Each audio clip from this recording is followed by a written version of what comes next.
ಈಗ ದೇವಾಲಯದ ದೀಪಗಳನ್ನು ಆಚರಿಸಲಾಗುವುದು. ಇದು ಸಮಾಧಿಯ ಕತ್ತಲೆಯನ್ನು ಮತ್ತು ನಮ್ಮ ಪಾಪಗಳ ಕತ್ತಲೆಯನ್ನು ಸಂಕೇತಿಸುತ್ತದೆ. ಈ ಕತ್ತಲೆಯು ನಮಗೆ ಬೆಳಕು ನೀಡುವ ಕ್ರಿಸ್ತನನ್ನು ಸ್ವೀಕರಿಸಲು ನಮಗೆ ಸಹಾಯ ಮಾಡುತ್ತದೆ. ಮೊದಲಿಗೆ ಗುರುಗಳು ಹೊಸ ವ್ಯಕ್ತಿಯನ್ನು ಆಶೀರ್ವದಿಸುವರು. ನಂತರ ಪಾಸ್ಕ ಮೇಣದ ಬತ್ತಿಯನ್ನು ಶಿಲುಬೆಯ ಕುರಿತು ಆಲ್ಫಾ ಮತ್ತು ಒಮೆಗಾ ಎಂಬ ಗ್ರೀಕ್ ಭಾಷೆಯ ಅಕ್ಷರಗಳು ಮತ್ತು ಈ ವರ್ಷದ ಸಂಖ್ಯೆ 2025 ಬೆರೆಯುವ ಮೂಲಕ ಆಶೀರ್ವದಿಸುವರು. ಪಾಸ್ಕ ಕಾಲದಲ್ಲಿ ಈ ಮೇಣದ ಬತ್ತಿಯು ಪುನರುತ್ಥಾನಗೊಂಡ ಕ್ರಿಸ್ತನನ್ನು ಸಂಕೇತಿಸುತ್ತದೆ. ಪಾಸ್ಕ ಮೇಣದ ಬತ್ತಿಯನ್ನು ಹಿಡಿದು ಗುರುಗಳು ನಂತರ ನಾವು ದೇವಾಲಯವನ್ನು ಪ್ರವೇಶಿಸೋಣ. ತಂದೆಯ ಮಗನ ಪಾವನಾತ್ಮನ ನಾಮದಲ್ಲಿ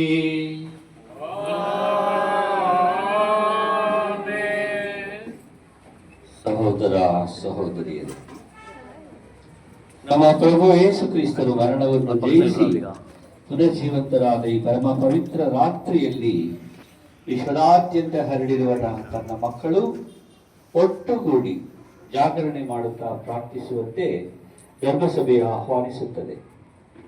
ದೈವ ವಾಕ್ಯವನ್ನು ಕೇಳಿ ರಕ್ಷಣಾ ರಹಸ್ಯಗಳನ್ನು ಆಚರಿಸುತ್ತಾ ಪ್ರಭುವಿನ ಪಾಸ್ಕಾ ಮಹೋತ್ಸವವನ್ನು ಸ್ಮರಿಸೋಣ.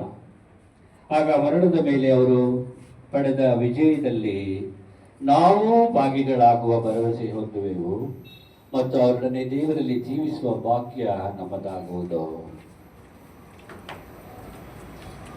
ಪ್ರಾರ್ಥಿಸೋಣ. ದೇವರೇ, ನಿಮ್ಮ ಕುಮಾರರ ಮುಖಾಂತರ ನಿಮ್ಮ ಪ್ರಭೆಯ ಅಗ್ನಿಯನ್ನು ವಿಶ್ವಾಸಿಗಳಿಗೆ ದಯಪಾಲಿಸಿದ್ದೀರಿ. ಈ ಹೊಸ ಬೆಂಕಿಯನ್ನು ಆಶೀರ್ವದಿಸಿ ಪವಿತ್ರೀಕರಿಸಿರಿ. ಈ ಪಾಸ್ಕಾ ಮಹೋತ್ಸವದ ಪ್ರಯುಕ್ತ ಸ್ವರ್ಗೀಯ ಆಕಾಂಕ್ಷೆಗಳು ನಮ್ಮಲ್ಲಿ ಹತ್ತಿ ಉರಿಯಲಿ. ಹೀಗೆ ನಾವು ಶುದ್ಧ ಮನಸ್ಸಿನಿಂದ ನಿಮ್ಮ ಅನಂತ ಮಹಿಮಾ ಪ್ರಭೆಯ ಉತ್ಸವಕ್ಕೆ ಬಂದು ಸೇರುವಂತೆ ಮಾಡಿರಿ. ನಮ್ಮ ಪ್ರಭು ಕ್ರಿಸ್ತರ ಮುಖಾಂತರ ನಿಮ್ಮನ್ನು ಪ್ರಾರ್ಥಿಸುತ್ತೇವೆ.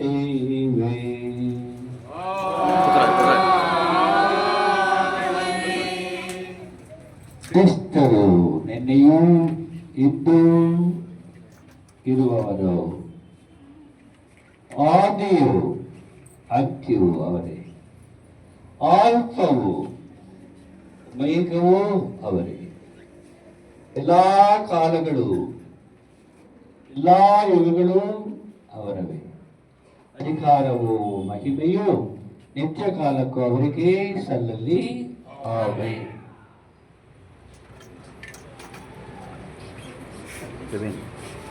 ತಮ್ಮ ಪವಿತ್ರ ಮತ್ತು ಮಹಿಮಾಭರಿತ ಗಾಯಗಳಿಂದ ಪ್ರಭು ಕ್ರಿಸ್ತರು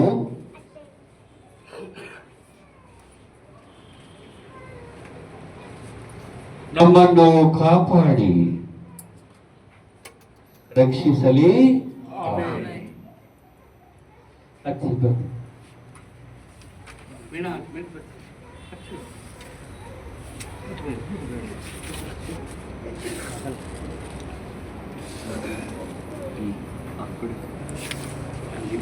ಕೆಳಗಡೆ ಮಾಡು.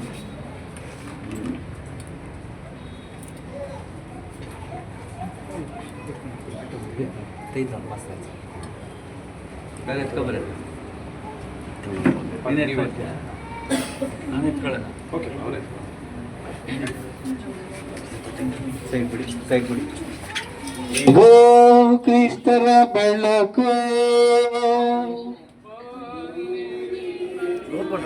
ಫಾದರ್ ಅಲ್ಲ ಇಲ್ಲವಾ? ಫಾದರ್ ಇಲ್ಲ.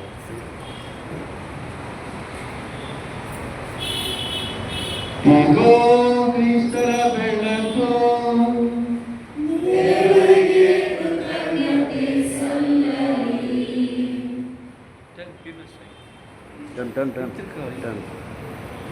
ಇಗೋ ಕ್ರಿಸ್ತರ ಬೆಳಕು,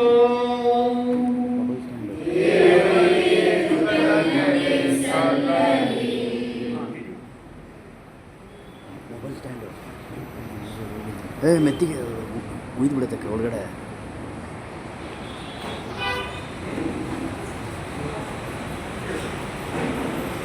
ಪಾಸ್ಕಘೋಷಣೆ ಒಂದು ಅದ್ಭುತ ಸುದ್ದಿಯನ್ನು ಪುನರುತ್ಥಾನಗೊಂಡ ಕ್ರಿಸ್ತನ ಸಂಕೇತಿಸುತ್ತದೆ.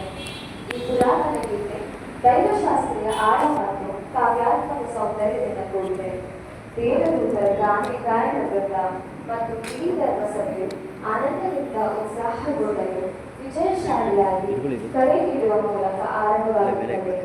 ಈ ಗೀತೆಯು ಈ ಪವಿತ್ರ ರಾತ್ರಿಯಲ್ಲಿ ಕ್ರಿಸ್ತನ ಸತ್ತವರಿಂದ ಎದ್ದು ಮರಣದ ಸಂಕೋಲೆಗಳನ್ನು ಒಡೆದು ಮಾನವರಿಗೆ ಜೀವನವನ್ನು ಮರಳಿಕೊಟ್ಟರೆಂದು ಘೋಷಿಸುತ್ತದೆ. ಈ ಘೋಷಣೆಯು ಕ್ರಿಸ್ತನ ಪುನರುತ್ಥಾನವನ್ನು ಮತ್ತು ಇಸ್ರಾಯೇಲರನ್ನು ಈಜಿಪ್ಟಿನಿಂದ ವಿಮೋಚನೆಯ ಸಮಯದಲ್ಲಿ ಕತ್ತಲೆಯ ರಾತ್ರಿಯಲ್ಲಿ ದಾರಿ ತೋರಿದ ಬೆಂಕಿಯ ಕಂಬದಂತೆ ಈ ಪಾಸ್ಕ ಮೇಳದ ಬಗ್ಗೆಯೂ ನಮ್ಮ ಅಂಧಕಾರವನ್ನು ನೀಗಿಸುತ್ತದೆ. ಇದು ಎಲ್ಲರನ್ನು ಪುನರುತ್ಥಾನಗೊಂಡ ಪ್ರಭುವಿನಿಂದ ಬರುವ ಶಾಶ್ವತ ಬೆಳಕಿನಲ್ಲಿ ಆನಂದಿಸಲು ಆಹ್ವಾನಿಸುತ್ತದೆ.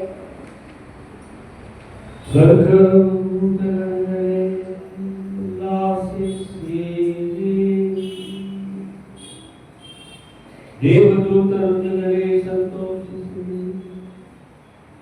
ಕ್ರಿಸ್ತರಾಜ ವಿಜಯವಾಸಾದಿರಿ.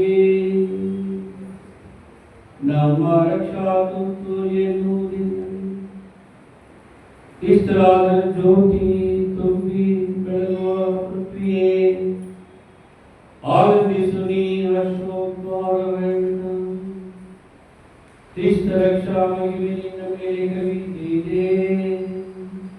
ಅಂಧಕಾರ ಮುಖದಿಂದ ನೀಗಿದೆ. ಓ ಧರ್ಮಸಭೆಯೇ, ಓ ನಿಯಮ ಶ್ರೀಮಾತೆ, ಹರ್ಷಿಸ ಕ್ರಿಸ್ತ ಜ್ಯೋತಿಯಿಂದ ನೃತ್ಯ ಆನಂದನಾದದಿ ಆದಿವಿ ತುಂಬಲಿ ದೈವ ಪ್ರಜಾಗಾನದೆಂದು ಜೈಕರಿಸಲಿ. ಪ್ರಭು ನಿಮ್ಮೊಡನೆ ಇರಲಿ.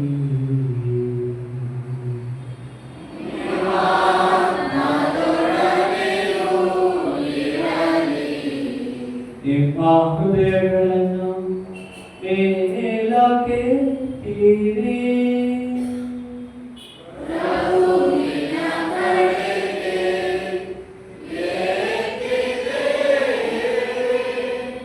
ನಮ್ಮ ಪ್ರಭು ದೇವರಿಗೆ ಕೃತಜ್ಞತೆಯನ್ನು ಸಲ್ಲಿಸೋಣ.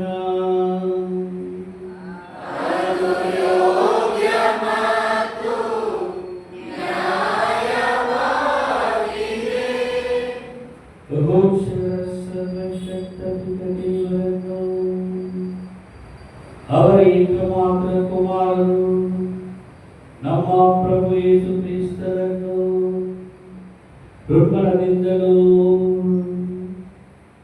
ಸೇವಾಭಾವದ ಮುಕ್ತ ಕಟ್ಟದಿಂದಲೂ ಕೊಂಡಾಡುವುದು ನಿಜವಾಗಿ ಯೋಗ್ಯವೂ ನ್ಯಾಯವೂ ಆಗಿದೆ. ಯೇಸು ಕ್ರಿಸ್ತರು ಆದಾಮನ ಪಾಪವೆಂದಿದ ಕಾಲವನ್ನು ನಮ್ಮ ಪರವಾಗಿ ನಿತ್ಯ ಪಿತನಿಗೆ ತೀರಿಸಿದರು.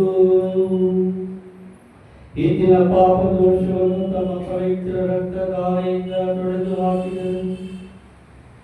ಏಕ ನೈಜ ಕುರಿಮರಿಯಾದ ಇವರನ್ನು ವಧಿಸಿ ಇವರ ರಕ್ತದಿಂದ ವಿಶ್ವಾಸಿಗಳ ಮನಗಳ ಗೆಲುವು ಕಂಬಗಳನ್ನು ಅಭಿಷೇಕಿಸಿದ ಪಾಸ್ಕಾ ಮಹೋತ್ಸವದ ದಿನವೂ ಇದೆ.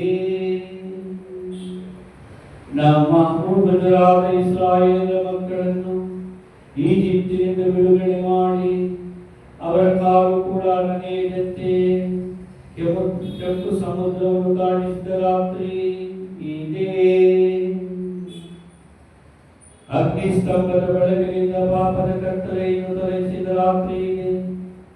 ವಿಶ್ವದಾದ್ಯಂತ ಕ್ರೈಸ್ತ ವಿಶ್ವಾಸಿಗಳನ್ನು ಈ ಲೋಕದ ಶಾಪಾಶಗಳಿಂದಲೂ ಪಾಪದ ಮುಸುಕಿನಿಂದಲೂ ಮುಕ್ತಗೊಳಿಸಿ ಅವರನ್ನು ದೇವರ ಕೃಪಾವರಕ್ಕೂ ಅವರ ಸತ್ತರ ಸಮೂಹಕ್ಕೂ ಸೇರಿಸಿದ ರಾತ್ರಿ ಇದೆ.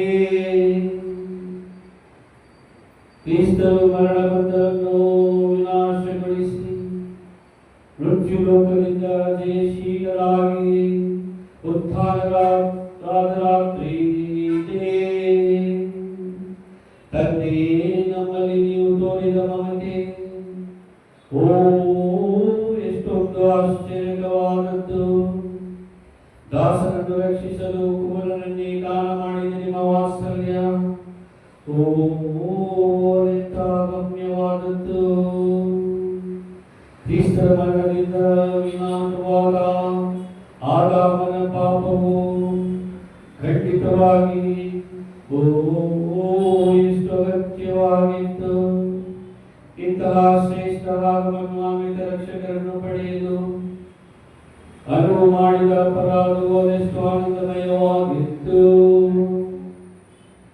ಆದುದರಿಂದಲೇ ಈ ಪಾವನ ರಾತ್ರಿಯ ಶಕ್ತಿಯು ಕೆಡುಕನ್ನು ತೊಲಗಿಸುತ್ತವೆ, ಅಪರಾಧಗಳನ್ನು ತೊಳೆಯುತ್ತದೆ. ಪಾಪದಲ್ಲಿ ಬಿದ್ದವರಿಗೆ ಮುಕ್ತತೆಯನ್ನು, ದುಃಖ ಪಡುವವರಿಗೆ ಸಂತೋಷವನ್ನು ಮರಳಿ ಕೊಡುತ್ತದೆ. ಈಗವೂ ಪರರೊಂದಿಗೂ ಮಾನಸಿಕವಾದದ್ದು ದೈವಿಕವಾದದ್ದುಗಳೊಂದಿಗೂ ಸೇರಿದ ಈ ರಾತ್ರಿ ಎಷ್ಟೊಂದು ಶುಭಕರವಾದದ್ದು. ಆದುದರಿಂದ ಪರಿಶುದ್ಧ ತಂದೆಯೇ, ನಿಮ್ಮ ಕೃಪಾವರದ ಈ ರಾತ್ರಿಯಲ್ಲಿ ಈ ನಮ್ಮ ಸಂಧ್ಯಾ ಸ್ತುತಿ ಬಲಿಯನ್ನು ಸ್ವೀಕರಿಸಿರಿ. ಜೇನುನೊಣಗಳು ಬೆಳೆದು ತಯಾರಿಸಿದ ಮೇಲದ ಈ ಬತ್ತಿಯನ್ನು ಸಾಂಕ್ರಾಮಿಕ ಕಾಣಿಕೆಯಾಗಿ ಪವಿತ್ರ ಧರ್ಮಸಭೆ ತನ್ನ ಸೇವಕರ ಕರಗಳ ಮೂಲದಲ್ಲಿ ಅರ್ಪಿಸುತ್ತದೆ. ಆದ್ದರಿಂದ ಪ್ರಭು, ನಿಮ್ಮ ನಾಮದ ಮಹಿಮೆಗಾಗಿ ಹರಿಸಲ್ಪಟ್ಟ ಈ ಬತ್ತಿ ಈ ರಾತ್ರಿಯ ಕತ್ತಲೆಯನ್ನು ಹೋಗಲಾಡಿಸುವಂತೆ ಆರದೆ ಉರಿಯಲೆಂದು ನಾವು ನಿಮ್ಮನ್ನು ಪ್ರಾರ್ಥಿಸುತ್ತೇವೆ. ಇದನ್ನು ಸಂತೃಪ್ತಿಯ ಸುಗಂಧವನ್ನಾಗಿ ಸ್ವೀಕರಿಸಿರಿ. ಇದು ಸ್ವರ್ಗಲೋಕದ ದೀಪಗಳೊಡನೆ ಒಂದಾಗಲಿ. ಪ್ರಾತಃ ಕಾಲದ ನಕ್ಷತ್ರ ಉರಿಯುತ್ತಿರುವ ಇದರ ಜ್ವಾಲೆಯನ್ನು ಕಾಣಲಿ. ಈ ಆ ನಕ್ಷತ್ರವೇ ಮುತ್ತುವಿನ ಆಧಿಪತ್ಯದಿಂದ ಹಿಂದಿರುಗಿ ಮಾನವ ಕುಲದ ಮೇಲೆ ಅಸ್ತಮಾನವಿಲ್ಲದೆ ಪ್ರಶಾಂತರಾಗಿ ಬೆಳಗುವ ಯುಗಾಂತರಕ್ಕೂ ಜೀವಿಸಿ ಆಡುವ ನಿಮ್ಮ ಪುತ್ರ ಪ್ರಭು ಕ್ರಿಸ್ತನು.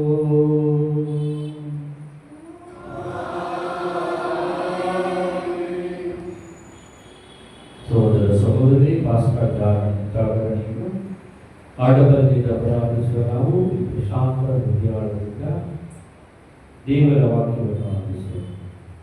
ಗತ ಕಾಲದಲ್ಲಿ ದೇವರು ತಮ್ಮ ಪ್ರಜೆಯನ್ನು ಹೇಗೆ ರಕ್ಷಿಸಿದರು ಎಂಬುದನ್ನು, ಕಾಲವು ಪರಿಪೂರ್ಣವಾದಾಗ ಅವರು ಹೇಗೆ ತಮ್ಮ ಕುಮಾರರನ್ನು ನಮ್ಮ ರಕ್ಷಕರನ್ನಾಗಿ ಕಳುಹಿಸಿದರು ಎಂಬುದನ್ನು ಧ್ಯಾನಿಸೋಣ.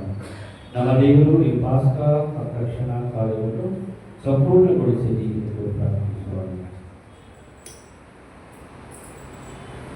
ದೈವ ವಾಕ್ಯದಲ್ಲಿ ಪಾಸ್ಕ ಜಾಗರಣೆಯ ಸಮಯದಲ್ಲಿ ದೈವ ವಾಕ್ಯದಲ್ಲಿ ಅತ್ಯಂತ ಮಹತ್ವವಾಗಿರುವುದು, ಏಕೆಂದರೆ ಇದು ಸೃಷ್ಟಿಯ ಆರಂಭದಿಂದ ಯೇಸುವಿನ ಪುನರುತ್ಥಾನವರೆಗೆ ರಕ್ಷಣೆ ಇತಿಹಾಸದ ಪ್ರಮುಖ ಘಟನೆಗಳನ್ನು ಪುನಸ್ಕರಿಸುತ್ತದೆ. ಈ ವಾಚನಗಳು ದೇವರ ನಿಷ್ಠೆಯನ್ನು ಮತ್ತು ಮಾನವರ ರಕ್ಷಣೆಗಾಗಿ ಅವರು ತೆಗೆದುಕೊಂಡ ಮಾರ್ಗವನ್ನು ಶಕ್ತಿಯುತವಾಗಿ ನೆನಪಿಸುತ್ತವೆ. ಪವಿತ್ರ ಬಲಿಪೂಜೆಯ ಆಚರಣೆಗೆ ವಿಶ್ವಾಸಿಗಳನ್ನು ಸಿದ್ಧಗೊಳಿಸುತ್ತವೆ. ಈಗ ಈ ವಾಚನಗಳನ್ನು ಭಕ್ತಿಯಿಂದ ಆಲಿಸೋಣ.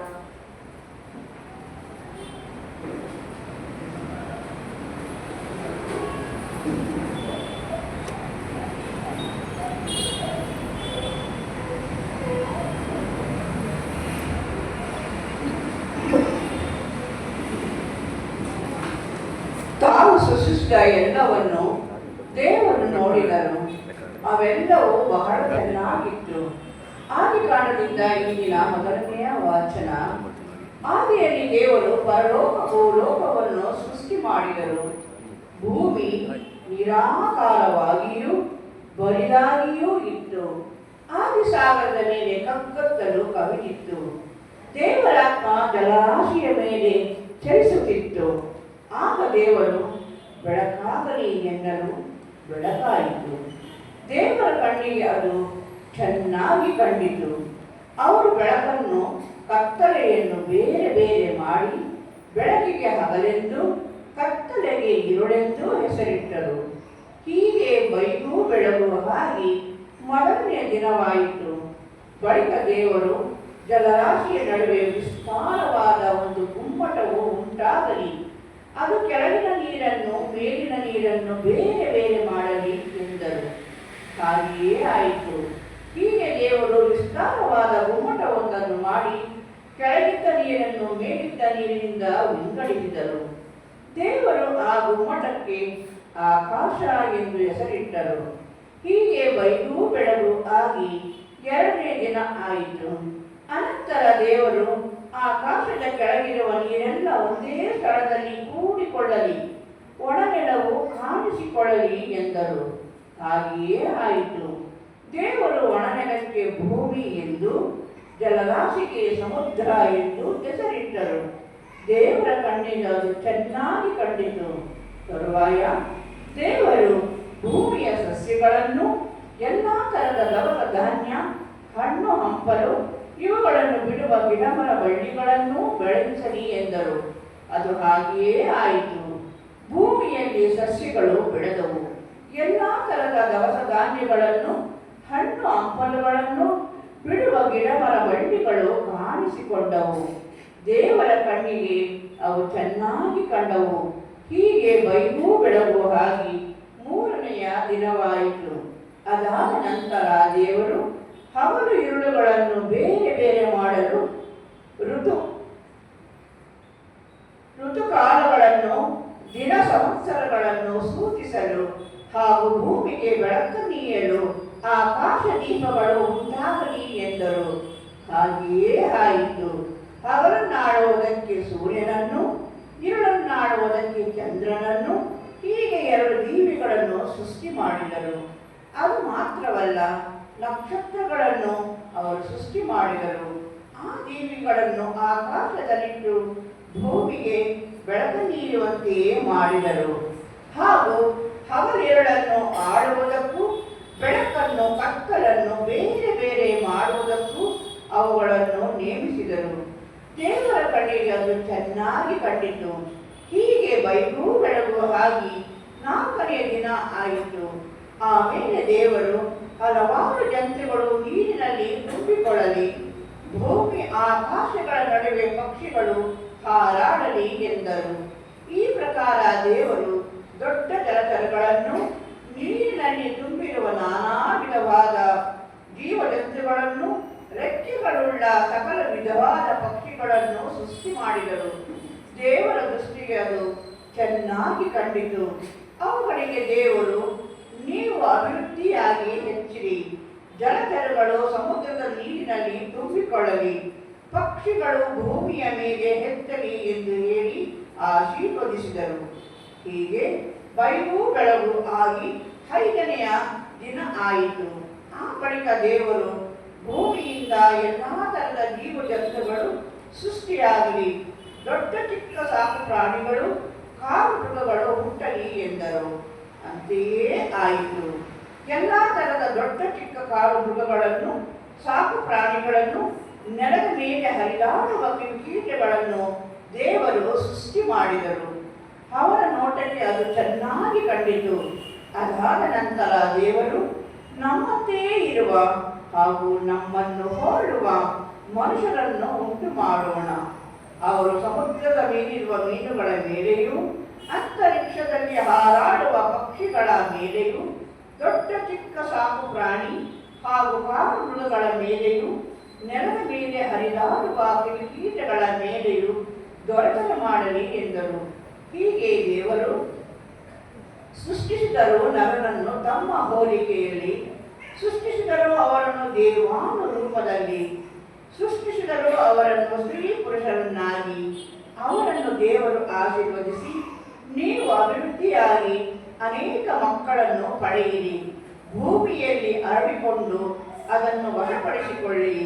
ಸಮುದ್ರದ ಮೀನುಗಳ ಮೇಲೆಯೂ ಆಕಾಶದ ಪಕ್ಷಿಗಳ ಮೇಲೆಯೂ ಭೂಮಿಯಲ್ಲಿ ಚಲಿಸುವ ಎಲ್ಲ ಪ್ರಾಣಿಗಳ ಮೇಲೆಯೂ ದೊರೆತನ ಮಾಡಿರಿ. ಇನ್ನು ಭೂಮಿಯಲ್ಲಿರುವ ಎಲ್ಲ ತರದ ದವಸ ಧಾನ್ಯಗಳನ್ನು ಹಣ್ಣು ಹಂಪಲುಗಳನ್ನು ನಿಮಗೆ ಆಹಾರವಾಗಿ ಕೊಟ್ಟಿದ್ದೇನೆ. ಇದಲ್ಲದೆ ಭೂಮಿಯ ಮೇಲೆ ತಿರುಗಾಡುವ ದೊಡ್ಡ ಚಿಕ್ಕ ಮೃಗಗಳಿಗೂ ಆಕಾಶದಲ್ಲಿ ಹಾರಾಡುವ ಪಕ್ಷಿಗಳಿಗೂ ನೆಲದಲ್ಲಿ ಹರಿದಾಡುವ ಕೀಟಗಳಿಗೂ ಹುಲ್ಲು ಸೊಪ್ಪುಗಳನ್ನು ಆಹಾರವಾಗಿ ಕೊಟ್ಟಿದ್ದೇನೆ ಎಂದು ಹೇಳಿದರು. ಹಾಗೆಯೇ ಆಯಿತು. ತಾವು ಸೃಷ್ಟಿಸಿದ ಎಲ್ಲವನ್ನು ದೇವರು ನೋಡಿದರು, ಅವೆಲ್ಲವೂ ಬಹಳ ಚೆನ್ನಾಗಿತ್ತು. ಹೀಗೆ ಬೈಗೂ ಬೆಳಗು ಆಗಿ 6ನೇ ದಿನ ಆಯಿತು. ಪರಲೋಕ ಭೂಲೋಕಗಳು ಅವುಗಳಲ್ಲಿ ಇರುವ ಸಮಸ್ತವೂ ಹೀಗೆ ನಿರ್ಮಿತವಾದವು. ದೇವರು ತಮ್ಮ ಸೃಷ್ಟಿ ಕಾರ್ಯವನ್ನು ಮುಗಿಸಿಬಿಟ್ಟು 7ನೇ ದಿನದಲ್ಲಿ ವಿಶ್ರಮಿಸಿಕೊಂಡರು. ಪ್ರಭುವಿನ ವಾಕ್ಯವಿದು. ದೇವರಿಗೆ ಕೃತಜ್ಞತೆ ಸಲ್ಲಲಿ.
ಕೊಂಬೆಗಳಿಂದ ಪಕ್ಷಿಗಳ ಕಲರವಗಳು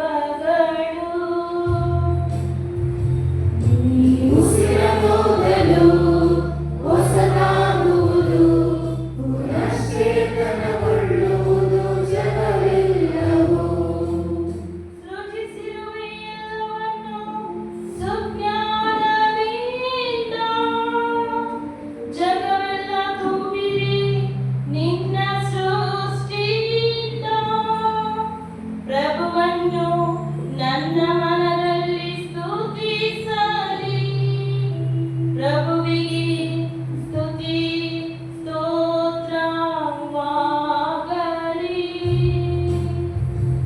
ನೀ ಉಸಿರನೋದಲು ಹೊಸದಾಗುವುದು ಪುನಶ್ಚೇತನಗೊಳ್ಳುವುದು ಜಗವೆಲ್ಲವೂ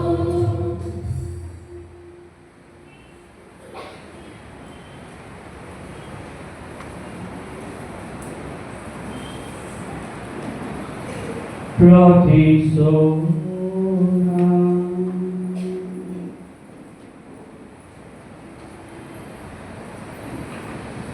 ಸರ್ವಶಕ್ತ ಸದಾ ಜೀವಿಸುವ ದೇವರೇ, ನೀವು ಎಲ್ಲರನ್ನು ಅದ್ಭುತಕರವಾಗಿ ಕ್ರಮಬದ್ಧವಾಗಿ ಇರಿಸಿದ್ದೀರಿ.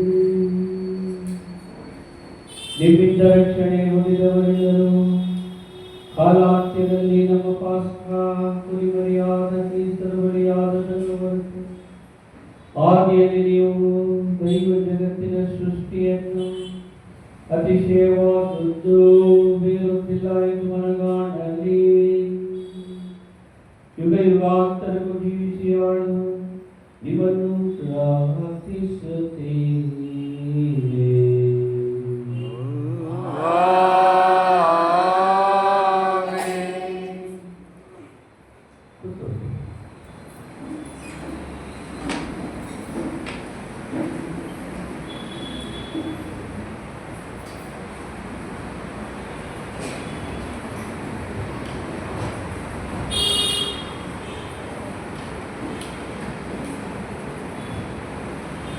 ಎರಡನೆಯ ವಾಚನ, ಆದಿಕಾಂಡದಿಂದ ವಾಚನ. ದೇವರು ಅಬ್ರಹಾಮನನ್ನು ಪರೀಕ್ಷಿಸಲಿಕ್ಕೋಸ್ಕರ ಅಬ್ರಹಾಮನೇ ಎಂದು ಕರೆದರು. ಅವನು ಇಗೋ ಇಲ್ಲಿದ್ದೇನೆ ಎಂದನು. ಆಗ ದೇವರು, ನಿನಗೆ ಒಬ್ಬನೇ ಒಬ್ಬನು ಮುದ್ದು ಮಗನೂ ಆದ ಈಸಾಕನನ್ನು ಕರೆದುಕೊಂಡು ಓರಿಯ ಪ್ರಾಂತ್ಯಕ್ಕೆ ಹೋಗು. ಅಲ್ಲಿ ನಾನು ತೋರಿಸುವ ಬೆಟ್ಟದ ಮೇಲೆ ಅವನನ್ನು ದಹನಬಲಿಯಾಗಿ ಅರ್ಪಿಸು ಎಂದರು. ಅಬ್ರಹಾಮನು ಮುಂಜಾನೆ ಎದ್ದು ತನ್ನ ಹೇಸರಗತ್ತೆಗೆ ತಡಿ ಹಾಕಿಸಿ ಹೋಮ ಬಲಿಗೆ ಬೇಕಾದ ಕಟ್ಟಿಗೆಯನ್ನು ಸಿಗಿದು ಸಿದ್ಧ ಮಾಡಿಕೊಂಡು ಸೇವಕರಿಬ್ಬರನ್ನು ಹಾಗೂ ತನ್ನ ಮಗ ಈಸಾಕನನ್ನು ಕರೆದುಕೊಂಡು ದೇವರು ಹೇಳಿದ್ದ ಸ್ಥಳಕ್ಕೆ ಹೊರಟನು. ಮೂರನೆಯ ದಿನ ಅಬ್ರಹಾಮನು ಕಣ್ಣೆತ್ತಿ ನೋಡಿದಾಗ ದೂರದಲ್ಲಿ ಆ ಸ್ಥಳ ಕಾಣಿಸಿತು. ಅವನು ತನ್ನ ಸೇವಕರಿಗೆ, ನೀವು ಇಲ್ಲೇ ಕತ್ತೆಯನ್ನು ನೋಡಿಕೊಂಡಿರಿ, ನಾನು ನನ್ನ ಮಗನು ಅಲ್ಲಿಗೆ ಹೋಗಿ ದೇವಾರಾಧನೆ ಮಾಡಿಕೊಂಡು ಪುನಃ ಇಲ್ಲಿಗೆ ಬರುತ್ತೇನೆ ಎಂದು ಹೇಳಿದನು. ಅಬ್ರಹಾಮನು ದಹನ ಬಲಿಗೆ ಬೇಕಾದ ಕಟ್ಟಿಗೆಯನ್ನು ತನ್ನ ಮಗ ಈಸಾಕನ ಮೇಲೆ ಹೊರಿಸಿದನು. ಬೆಂಕಿಯನ್ನು ಹಾಗೂ ಕತ್ತಿಯನ್ನು ತನ್ನ ಕೈಯಲ್ಲೇ ತೆಗೆದುಕೊಂಡನು. ಇಬ್ಬರು ಅಲ್ಲಿಂದ ಮುಂದಕ್ಕೆ ಹೊರಟು ಹೋಗುತ್ತಾ ಇದ್ದಾಗ ಈಸಾಕನು ತಂದೆ ಅಬ್ರಹಾಮನನ್ನು ಅಪ್ಪ ಎಂದು ಕರೆದನು. ಏನು ಮಗನೇ ಎಂದ ಅಬ್ರಹಾಮ. ಈಸಾಕನು, ಬೆಂಕಿ ಕಟ್ಟಿಗೆ ಏನೋ ಇದೆ, ಆದರೆ ದಹನ ಬಲಿಗೆ ಬೇಕಾದ ಕುರಿಮರಿಯಲ್ಲಿ ಎಂದು ಕೇಳಿದನು. ಅದಕ್ಕೆ ಅಬ್ರಹಾಮನು, ಬಲಿಗೆ ಬೇಕಾದ ಕುರಿಮರಿಯನ್ನು ದೇವರೇ ಒದಗಿಸುತ್ತಾರೆ ಮಗನೇ ಎಂದು ಉತ್ತರ ಕೊಟ್ಟ. ಅವರಿಬ್ಬರು ಹಾಗೇ ಮುಂದಕ್ಕೆ ಸಾಗಿದರು. ದೇವರು ಹೇಳಿದ ಸ್ಥಳಕ್ಕೆ ಬಂದು ಸೇರಿದಾಗ ಅಬ್ರಹಾಮನು ಅಲ್ಲಿ ಒಂದು ಬಲಿಪೀಠವನ್ನು ಕಟ್ಟಿದ. ಕಟ್ಟಿಗೆಯನ್ನು ಅದರ ಮೇಲೆ ಒತ್ತಿ ಮಗ ಈಸಾಕನ ಕೈಕಾಲುಗಳನ್ನು ಬಿಗಿದು ಕಟ್ಟಿಗಳ ಮೇಲೆ ಅವನನ್ನು ಕೆಡವಿದ. ಬಳಿಕ ಮಗನನ್ನು ವಧಿಸಲು ಕೈ ಚಾಚಿ ಕತ್ತಿಯನ್ನು ಎತ್ತಿದ. ಆದರೆ ಸರ್ವೇಶ್ವರನ ದೂತನು ಆಕಾಶದಿಂದ, ಅಬ್ರಹಾಮನೇ, ಅಬ್ರಹಾಮನೇ ಎಂದು ಕರೆದನು. ಅದಕ್ಕೆ ಅಬ್ರಹಾಮನು, ಇಗೋ ಸಿದ್ಧನಿದ್ದೇನೆ ಎಂದು ದೂತನು ಅವನಿಗೆ, ಹುಡುಗನ ಮೇಲೆ ಕೈ ಎತ್ತಬೇಡ, ಅವನಿಗೆ ಯಾವ ಹಾನಿಯನ್ನು ಮಾಡಬೇಡ, ನೀನು ನಿನ್ನ ಒಬ್ಬನೇ ಮಗನನ್ನು ನನಗೆ ಬಲಿ ಕೊಡಲು ಹಿಂತೆಗೆಯಲಿಲ್ಲ ಎಂತಲೇ ನೀನು ದೇವರಲ್ಲಿ ಭಯಭಕ್ತಿ ಉಳ್ಳವನೆಂದು ಈಗ ನನಗೆ ಚೆನ್ನಾಗಿ ಗೊತ್ತಾಯಿತು ಎಂದು ಹೇಳಿದನು. ಅಬ್ರಹಾಮನು ಕಣ್ಣೆತ್ತಿ ನೋಡಿದ. ತನ್ನ ಹಿಂದುಗಡೆ ಒಂದು ಟಗರು ಪೊದೆಯಲ್ಲಿ ಕೊಂಬುಗಳಿಂದ ಸಿಕ್ಕಿಕೊಂಡಿತು. ಅವನು ಹೋಗಿ ಅದನ್ನು ಹಿಡಿದು ತಂದು ತನ್ನ ಮಗನಿಗೆ ಬದಲಾಗಿ ಅದನ್ನು ದಹನಬಲಿಯನ್ನಾಗಿ ಅರ್ಪಿಸಿದ. ಆ ಸ್ಥಳಕ್ಕೆ ಯೆಹೋವಾ ಯಾರೇ ಎಂದು ಹೆಸರಿಟ್ಟ. ಬೆಟ್ಟದ ಮೇಲೆ ಸರ್ವೇಶ್ವರ ಸ್ವಾಮಿಗೆ ಒದಗಿಸುತ್ತಾರೆ ಎಂಬ ಹೇಳಿಕೆ ಇಂದಿಗೂ ರೂಢಿಯಲ್ಲಿದೆ. ಸರ್ವೇಶ್ವರ ಸ್ವಾಮಿಯ ದೂತನು ಆಕಾಶದಿಂದ ಮತ್ತೊಮ್ಮೆ ಅಬ್ರಾಹ್ಮನನ್ನು ಕರೆದು, ಸರ್ವೇಶ್ವರನ ವಾಕ್ಯವನ್ನು ಕೇಳು, ನೀನು ನಿನ್ನ ಒಬ್ಬನೇ ಮಗನನ್ನು ಬಲಿಕೊಡಲು ಹಿಂತೆಗೆಯದೆ ಹೋದುದರಿಂದ ನಾನು ನಿನ್ನನ್ನು ತಪ್ಪದೆ ಆಶೀರ್ವದಿಸುತ್ತೇನೆ. ನಿನ್ನ ಸಂತತಿಯನ್ನು ಹೆಚ್ಚಿಸಿಯೇ ಹೆಚ್ಚಿಸುತ್ತೇನೆ. ಅದನ್ನು ಆಕಾಶದ ನಕ್ಷತ್ರಗಳಂತೆಯೂ ಸಮುದ್ರ ತೀರದ ಮರಳಿನಂತೆಯೂ ಅಸಂಖ್ಯವಾಗಿ ಮಾಡುತ್ತೇನೆ. ಅವರು ಶತ್ರುಗಳ ಪಟ್ಟಣಗಳನ್ನು ಸ್ವಾಧೀನಪಡಿಸಿಕೊಳ್ಳುವರು. ನೀನು ನನ್ನ ಮಾತನ್ನು ಕೇಳಿದ್ದರಿಂದ ವಿಶ್ವದ ಎಲ್ಲ ರಾಷ್ಟ್ರಗಳಿಗೂ ನಿನ್ನ ಸಂತತಿಯ ಮೂಲಕ ಆಶೀರ್ವಾದ ಉಂಟಾಗುವುದು ಎಂಬುದಾಗಿ ಸರ್ವೇಶ್ವರನೇ ಆಣೆಯಿಟ್ಟು ಹೇಳಿದ್ದಾರೆ ಎಂದನು.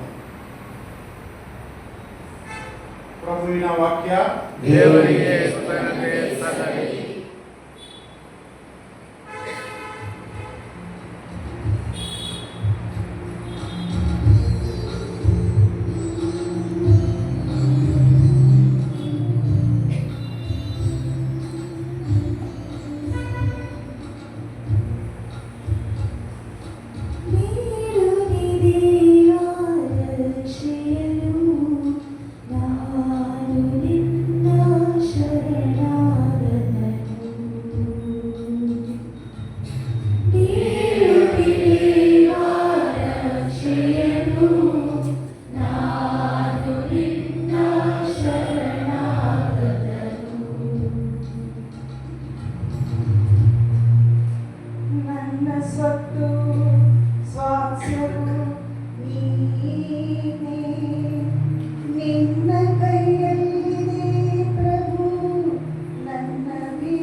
Sati Somu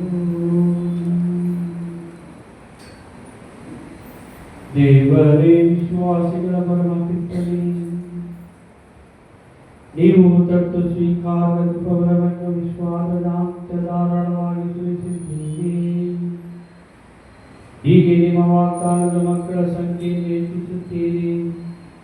ಪಾಸ್ಕ ರಹಸ್ಯದ ಮೂಲಕ ನೀವು ಒಮ್ಮೆ ವಾಗ್ದಾನ ಮಾಡಿದಂತೆ ನಿಮ್ಮ ಸೇವಕ ಅಬ್ರಹಾಮನನ್ನು ಸರ್ವ ಜನಾಂಗಗಳ ಪಿತೃವಾಗಿ ಮಾಡಿದ್ದೀರಿ.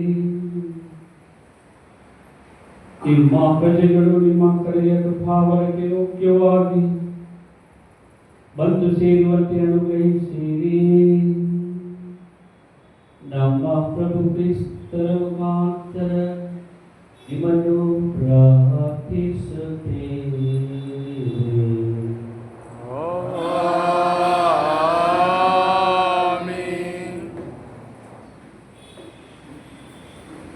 ವಿಮೋಚನಾ ಕಾಂಡದಿಂದ ವಾಚನ. ಸರ್ವೇಶ್ವರ ಮೋಶೆಗೆ, ನೀನೇಕೆ ನನಗೆ ಮೊರೆಯಿಡುತ್ತಿರುವೆ? ಮುಂದಕ್ಕೆ ಹೊರಡಬೇಕೆಂದು ಇಸ್ರಾಯೇಲರಿಗೆ ಹೇಳು. ನೀನು ನಿನ್ನ ಕೋಲನ್ನು ಎತ್ತಿ ಸಮುದ್ರದ ಮೇಲೆ ಚಾಚಿ ಅದನ್ನು ವಿಭಾಗಿಸು. ಆಗ ಇಸ್ರಾಯೇಲರು ಸಮುದ್ರದ ಮಧ್ಯೆ ಒಣಗಿದ ನೆಲದ ಮೇಲೆ ನಡೆದು ಹೋಗುವರು. ನಾನು ಈಜಿಪ್ಟಿನವರ ಹೃದಯಗಳನ್ನು ಕಠಿಣಪಡಿಸುವೆನು ಎಂದೇ ಅವರು ಇವರ ಹಿಂದೆ ಸಮುದ್ರದೊಳಗೆ ಹೋಗುವರು. ಆಗ ನಾನು ಫರೋಹನನ್ನು, ಅವನ ಸಮಸ್ತ ಸೈನ್ಯವನ್ನು, ರಥಗಳನ್ನು ಹಾಗೂ ರಾಹುತರನ್ನು ಸೋಲಿಸಿ ಪ್ರಖ್ಯಾತಿ ಹೊಂದಿದ ನಂತರ ನಾನೇ ಸರ್ವೇಶ್ವರ ಎಂಬುದನ್ನು ಈಜಿಪ್ಟಿನವರು ತಿಳಿದುಕೊಳ್ಳುವರು ಎಂದರು. ಇಸ್ರಾಯೇಲರ ದಂಡಿನ ಮುಂದೆ ಹೋಗುತ್ತಿದ್ದ ದೇವದೂತನು ಸ್ಥಳ ಬದಲಾಯಿಸಿ ಅವರ ಹಿಂದಕ್ಕೆ ಬಂದನು. ಅವರ ಮುಂಭಾಗದಲ್ಲಿದ್ದ ಮೇಘಸ್ತಂಭವು ಅಲ್ಲಿಂದ ಬಂದು ಅವರ ಹಿಂದೆ ನಿಂತುಕೊಂಡಿತು. ಆ ಮೇಘಸ್ತಂಭವು ಈಜಿಪ್ಟಿನವರ ಪಡೆಗೂ ಇಸ್ರಾಯೇಲರ ಪಡೆಗೂ ನಡುವೆ ಬಂದು ಈಜಿಪ್ಟಿನವರಿಗೆ ಕತ್ತಲೆಯನ್ನು ಉಂಟು ಮಾಡಿತು. ಇಸ್ರಾಯೇಲರಿಗೆ ರಾತ್ರಿಯನ್ನು ಬೆಳಕಾಗಿಸಿತು. ಈ ಕಾರಣ ಆ ರಾತ್ರಿಯೆಲ್ಲ ಒಂದು ಪಡೆಯವರು ಇನ್ನೊಂದು ಪಡೆಯವರ ಬಳಿಗೆ ಬರಲಾಗಲಿಲ್ಲ. ಮೋಶೆ ಸಮುದ್ರದ ಮೇಲೆ ಕೈ ಚಾಚಿದಾಗ ಸರ್ವೇಶ್ವರ ಸ್ವಾಮಿ ಆ ರಾತ್ರಿಯೆಲ್ಲ ಪೂರ್ವ ದಿಕ್ಕಿನಿಂದ ಬಲವಾದ ಬಿರುಗಾಳಿ ಬೀಸುವಂತೆ ಮಾಡಿ ಸಮುದ್ರದ ನೀರನ್ನು ಒಂದು ಕಡೆ ನೂಕಿ ಅದರ ತಳದಲ್ಲಿ ಒಣನೆಲವು ಕಾಣಿಸಿಕೊಡುವಂತೆ ಮಾಡಿದರು. ನೀರು ಇಬ್ಬಾಗವಾಯಿತು. ಇಸ್ರಾಯೇಲರು ಸಮುದ್ರದ ಮಧ್ಯದಲ್ಲಿ ಒಣನೆಲದಲ್ಲೇ ನಡೆದು ಹೋದರು. ನೀರು ಅವರ ಎಡಗಡೆ ಬಲಗಡೆಗಳಲ್ಲಿ ಗೋಡೆಯಂತೆ ನಿಂತಿತು. ಈಜಿಪ್ಟಿನವರು, ಅಂದರೆ ಫರೋಹನ ಕುದುರೆಗಳು, ರಥಗಳು, ರಾಹುತರು ಇಸ್ರಾಯೇಲರನ್ನು ಬೆನ್ನಟ್ಟಿ ಬಂದು ಅವರ ಹಿಂದೆಯೇ ಸಮುದ್ರದೊಳಗೆ ಹೋದರು. ಬೆಳಗಿನ ಜಾವದಲ್ಲಿ ಸರ್ವೇಶ್ವರ ಆ ಅಗ್ನಿಸ್ತಂಭದಿಂದ ಈಜಿಪ್ಟಿನವರ ದಂಡಿನ ಕಡೆಗೆ ನೋಡಿ ಅದನ್ನು ಗಲಿಬಿಲಿ ಮಾಡಿದರು. ಸರ್ವೇಶ್ವರ ಅವರ ರಥಗಳ ಚಕ್ರಗಳನ್ನು ತೆಗೆದುಬಿಟ್ಟಿದ್ದರಿಂದ ಈಜಿಪ್ಟಿನವರು ಬಹು ಕಷ್ಟದಿಂದ ಅವುಗಳನ್ನು ಸಾಗಿಸಿಕೊಂಡು ಹೋದರು. ಆಗ ಈಜಿಪ್ಟಿನವರು, ನಾವು ಇಸ್ರಾಯೇಲರ ಮುಂದೆ ಗೆಲ್ಲಲಾರೆವು, ಓಡಿ ಹೋಗೋಣ ಬನ್ನಿ, ಸರ್ವೇಶ್ವರ ಅವರ ಪರವಾಗಿ ನಮಗೆ ವಿರುದ್ಧವಾಗಿ ಯುದ್ಧ ಮಾಡುತ್ತಿದ್ದಾರೆ ಎಂದುಕೊಂಡರು. ಅಷ್ಟರಲ್ಲಿ ಸರ್ವೇಶ್ವರ, ಸಮುದ್ರದ ಮೇಲೆ ನಿನ್ನ ಕೈ ಚಾಚು, ಆಗ ಅದರ ನೀರು ಮೊದಲಿನಂತೆ ಬಂದು ಈಜಿಪ್ಟಿನವರನ್ನು, ಅವರ ರಥಗಳನ್ನು, ರಾಹುತರನ್ನು ಮುಳುಗಿಸುವುದು ಎಂದು ಮೋಶೆಗೆ ಹೇಳಿದರು. ಅಂತೆಯೇ ಮೋಶೆ ಸಮುದ್ರದ ಮೇಲೆ ಕೈ ಚಾಚಿದನು. ಬೆಳಗಾಗುವಾಗಲೇ ಸಮುದ್ರದ ನೀರು ಮೊದಲಿದ್ದಂತೆಯೇ ತುಂಬಿಕೊಂಡಿತು. ಈಜಿಪ್ಟಿನವರು ಓಡಿ ಹೋಗುತ್ತಾ ಅದಕ್ಕೆ ಎದುರಾಗಿಯೇ ಬಂದರು. ಹೀಗೆ ಸರ್ವೇಶ್ವರ ಈಜಿಪ್ಟಿನವರನ್ನು ಸಮುದ್ರದೊಳಗೆ ಕೆಡವಿಬಿಟ್ಟರು. ನೀರು ಮೊದಲಿನಂತೆ ಬಂದು ಆ ರಥಗಳನ್ನು, ರಾಹುತರನ್ನು ಹಾಗೂ ಅವರ ಹಿಂದೆ ಸಮುದ್ರದೊಳಗೆ ಹೋಗಿದ್ದ ಫರೋಹನ ಸೈನ್ಯದವರೆಲ್ಲರನ್ನು ಮುಳುಗಿಸಿತು. ಅವರಲ್ಲಿ ಒಬ್ಬರಾದರೂ ಉಳಿಯಲಿಲ್ಲ. ಇಸ್ರಾಯೇಲರಾದರೂ ಸಮುದ್ರದೊಳಗೆ ಒಣ ನೆಲದಲ್ಲಿ ನಡೆದು ಹೋದರು. ನೀರು ಅವರ ಎಡಬಲಗಳಲ್ಲಿ ಗೋಡೆಯಂತೆ ನಿಂತಿತು. ಆ ದಿನ ಸರ್ವೇಶ್ವರ ಸ್ವಾಮಿ ಇಸ್ರಾಯೇಲರನ್ನು ಈಜಿಪ್ಟಿನವರ ಕೈಯಿಂದ ರಕ್ಷಿಸಿದರು. ಈಜಿಪ್ಟಿನವರು ಸತ್ತು ಸಮುದ್ರದ ತೀರದಲ್ಲಿ ಬಿದ್ದಿರುವುದನ್ನು ಇಸ್ರಾಯೇಲರು ಕಂಡರು. ಸರ್ವೇಶ್ವರ ಈಜಿಪ್ಟಿನವರಲ್ಲಿ ಮಾಡಿದ ಈ ಪರಾಕ್ರಮ ಕಾರ್ಯವನ್ನು ಇಸ್ರಾಯೇಲರು ನೋಡಿ ಸರ್ವೇಶ್ವರನಿಗೆ ಭಯಪಟ್ಟು ಅವರಲ್ಲೂ ಅವರ ದಾಸ ಮೋಶೆಯಲ್ಲೂ ನಂಬಿಕೆ ಇಟ್ಟರು. ಆಗ ಮೋಶೆ ಮತ್ತು ಇಸ್ರಾಯೇಲರು ಸರ್ವೇಶ್ವರ ಸ್ವಾಮಿಗೆ ಸ್ತೋತ್ರವಾಗಿ ಈ ಕೀರ್ತನೆಯನ್ನು ಹಾಡಿದರು. ಮಾಡೋಣ ಸರ್ವೇಶ್ವರನ ಗುಣಗಾನ, ಮಹೋನ್ನತ ಆತ ಗಳಿಸಿದ ವಿಜಯ. ಕುದುರೆಗಳನ್ನು ರಾಹುತರನ್ನು ಕಡಲಲ್ಲಿ ಕೆಡವಿ ನಾಶ ಮಾಡಿದನು. ಪ್ರಭುವಿನ ವಾಕ್ಯವಿದು. ದೇವರಿಗೆ ಕೃತಜ್ಞತೆ ಸಲ್ಲಲಿ.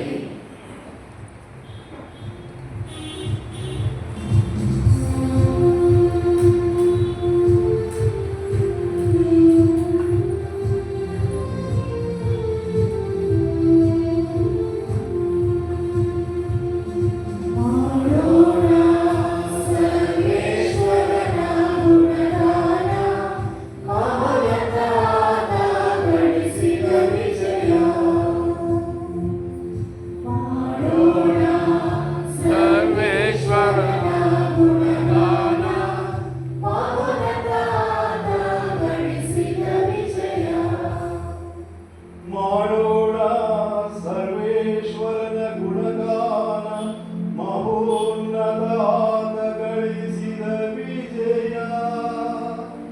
ಕುದುರೆಗಳನ್ನು ರಾಹುತರನ್ನು ಕಡಲಲ್ಲಿ ಕೆಡವಿ ನಾಶ ಮಾಡಿದರು ಸರ್ವೇಶ್ವರ. ಸರ್ವೇಶ್ವರನೇ ನನ್ನ ಶಕ್ತಿ, ನನ್ನ ಗೀತೆ. ಆತನಿಂದಲೇ ನನಗೆ ದೊರಕಿತು ರಕ್ಷಣೆ. ಆತನನ್ನು ವರ್ಣಿಸುವೆನು, ಆತ ನನ್ನ ದೇವನು. ಆತನನ್ನು ಸ್ತುತಿಸುವೆನು, ಆತನೆನ್ನ ಪಿತೃಗಳ ದೇವನು.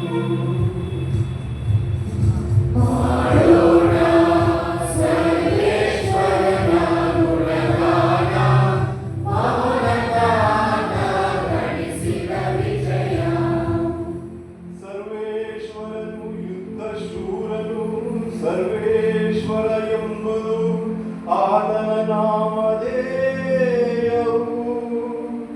ಫರೋಹನ ರಥಗಳು ಸೈನಿಕರನ್ನು ಕೆಡವಿ ಬಿಟ್ಟನಾದ ಕಡಲಲ್ಲಿ.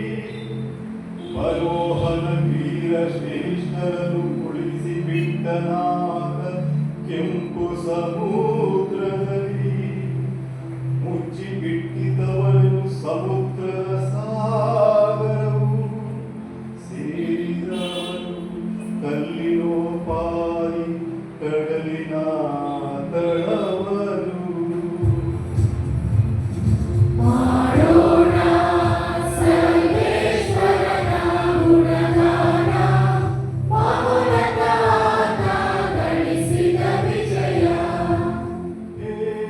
ಸರ್ವೇಶ್ವರ ನಿನ್ನ ಭುಜಬಲ ಶಕ್ತಿಯುತ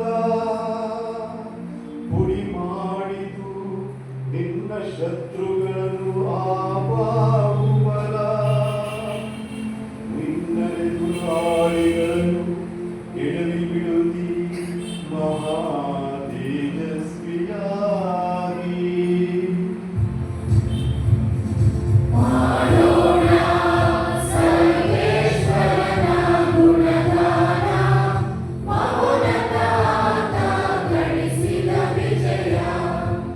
ನಿನ್ನ ಸ್ವಂತ ನಾಡಾದ ಆ ಬೆಟ್ಟದ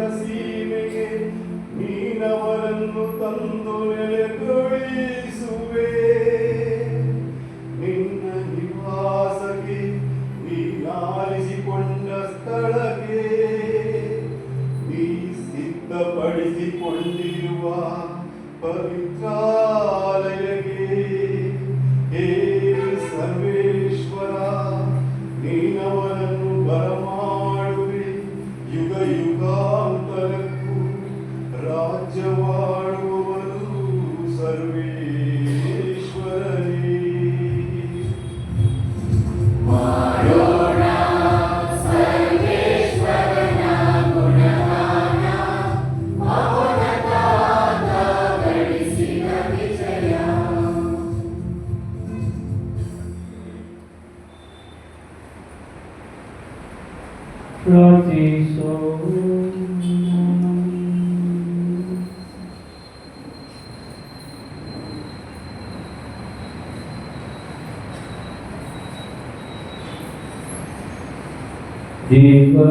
ನಿಮ್ಮ ಪ್ರಾಚೀನ ಅದ್ಭುತಗಳು ನಮ್ಮ ಕಣ್ಣುಂದೆ ಇನ್ನೂ ತೇಜೋಮಯವಾಗಿ ಹೊಳೆಯುವುದನ್ನು ಕಾಣುತ್ತೇವೆ. ಹಿಂದೆ ಪ್ರಜೆಯೊಂದನ್ನು ಬರೋಗನ ಹಿಂಸೆಯಿಂದ ತಪ್ಪಿಸಿ ನಿಮ್ಮ ಬಲಗೈ ಶಕ್ತಿಯಿಂದ ಬಿಡುಗಡೆ ಮಾಡಿದಂತೆ ಈಗ ಸಕಲ ಪ್ರಜೆಗಳಿಗೆ ನಮ್ಮ ಜೀವವನ್ನು ನೀಡುವ ನೀರಿನಿಂದ ರಕ್ಷಣೆ ಲಭಿಸುವಂತೆ ಮಾಡುತ್ತೀರಿ. ಇಡೀ ಪ್ರಪಂಚದ ಮಾನವರೆಲ್ಲರೂ ಅಬ್ರಹಾಮನ ಮಕ್ಕಳಾಗುವಂತೆಯೂ ಇಸ್ರಾಯೇಲಿನ ಸಿದ್ಧ ಹಕ್ಕಿನ ಘನತೆ ಬಾಧ್ಯಸ್ಥರಾಗುವಂತೆ ಅನುಗ್ರಹಿಸಿರಿ. ನಮ್ಮ ಪ್ರಭು ಕ್ರಿಸ್ತರ ಮುಖಾಂತರ ನಿಮ್ಮನ್ನು ಪ್ರಾರ್ಥಿಸುತ್ತೇವೆ.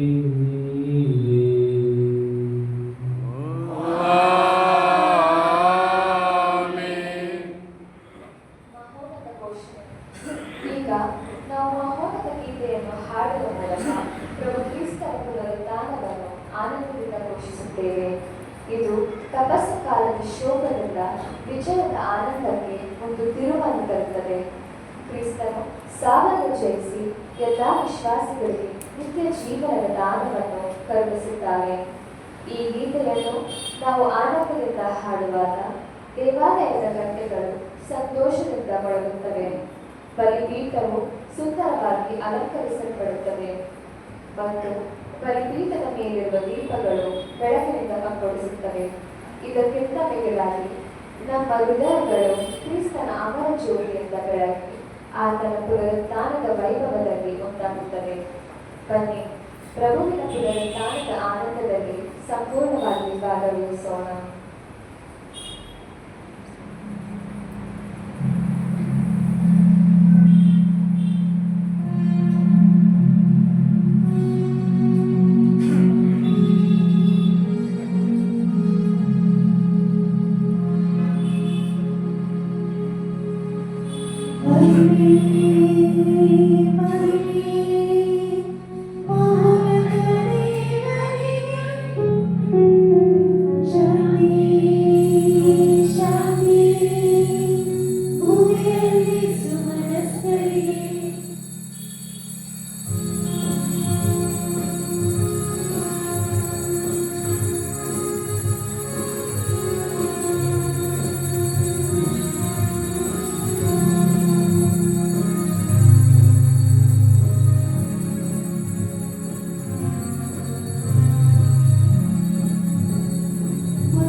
Swagara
ಕೆ ಚೌರಪ್ಪ ಮರಿಯಮ್ಮ ಶಾಮರಾಜವರ ಮತ್ತು ಕುಟುಂಬದವರು ಒಪ್ಪಿಸಿದ್ದಾರೆ. ಕೃತಜ್ಞತಾ ಬರೆಯಾಗಿ ವಿಲಿಯಂ ಕಮಲಾಕರ್ ಕುಟುಂಬದವರು, ವಿಲ್ಸನ್ ಆರೋಗ್ಯ ವೇದಿ ಕುಟುಂಬದವರು, ಏಡ್ರಿಯನ್ ಮತ್ತು ಸರಿತಾ ಕುಟುಂಬದವರು, ಅಮೃತ ಮೇರಿ ಕುಟುಂಬದವರು, ಲತಾ ಮೇರಿ ಕುಟುಂಬದವರು, ಶೈಲಾ ಬಾಲರಾಜ್ ಕುಟುಂಬದವರು, ಚಿನ್ನಪ್ಪ ಮಾಂಗ್ರೆ ಕುಟುಂಬದವರು, ಪ್ರೇಮ್ ಬಾಬು ಕುಟುಂಬದವರು ಹಾಗೂ ಮಾತೆ ಮರಿಯಮ್ಮನವರಿಗೆ ಕೃತಜ್ಞತೆಯಾಗಿ ಜಾರ್ಜ್ ಮತ್ತು ನ್ಯಾನ್ಸಿ ಅವರು ಒಪ್ಪಿಸಿದ್ದಾರೆ. ಪ್ರಾರ್ಥಿಸೋಣ.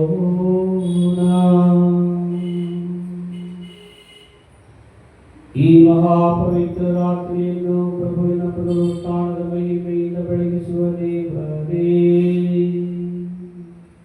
ನಿಮ್ಮ ಧರ್ಮಸಭೆಯಲ್ಲಿ ದತ್ತು ಸ್ವೀಕಾರದ ಮನೋಭಾವವನ್ನು ಜಾಗೃತಗೊಳಿಸಿರಿ. ಹೀಗೆ ನಾವು ಆತ್ಮದಲ್ಲೂ ಶರೀರದಲ್ಲೂ ನವೀಕರಣ ಹೊಂದಿ ನಿಮಗೆ ತದೇಕ ಚಿತ್ತದಿಂದ ಸೇವೆ ಸಲ್ಲಿಸುವಂತೆ ಮಾಡಿರಿ. ನಿಮ್ಮೊಂದಿಗೆ ಪವಿತ್ರ ಆತ್ಮರ ಐಕ್ಯದಲ್ಲಿ ದೇವರಾಗಿ ಯುಗ ಯುಗಾಂತರಕ್ಕೂ ಜೀವಿಸಿ ಆಡುವ ನಮ್ಮ ಪ್ರಭು ನಿಮ್ಮ ಕುಮಾರರು ಆಗಿರುವ ಯೇಸು ಕ್ರಿಸ್ತರ ಮುಖಾಂತರ ನಿಮ್ಮನ್ನು ಪ್ರಾರ್ಥಿಸುತ್ತೇವೆ.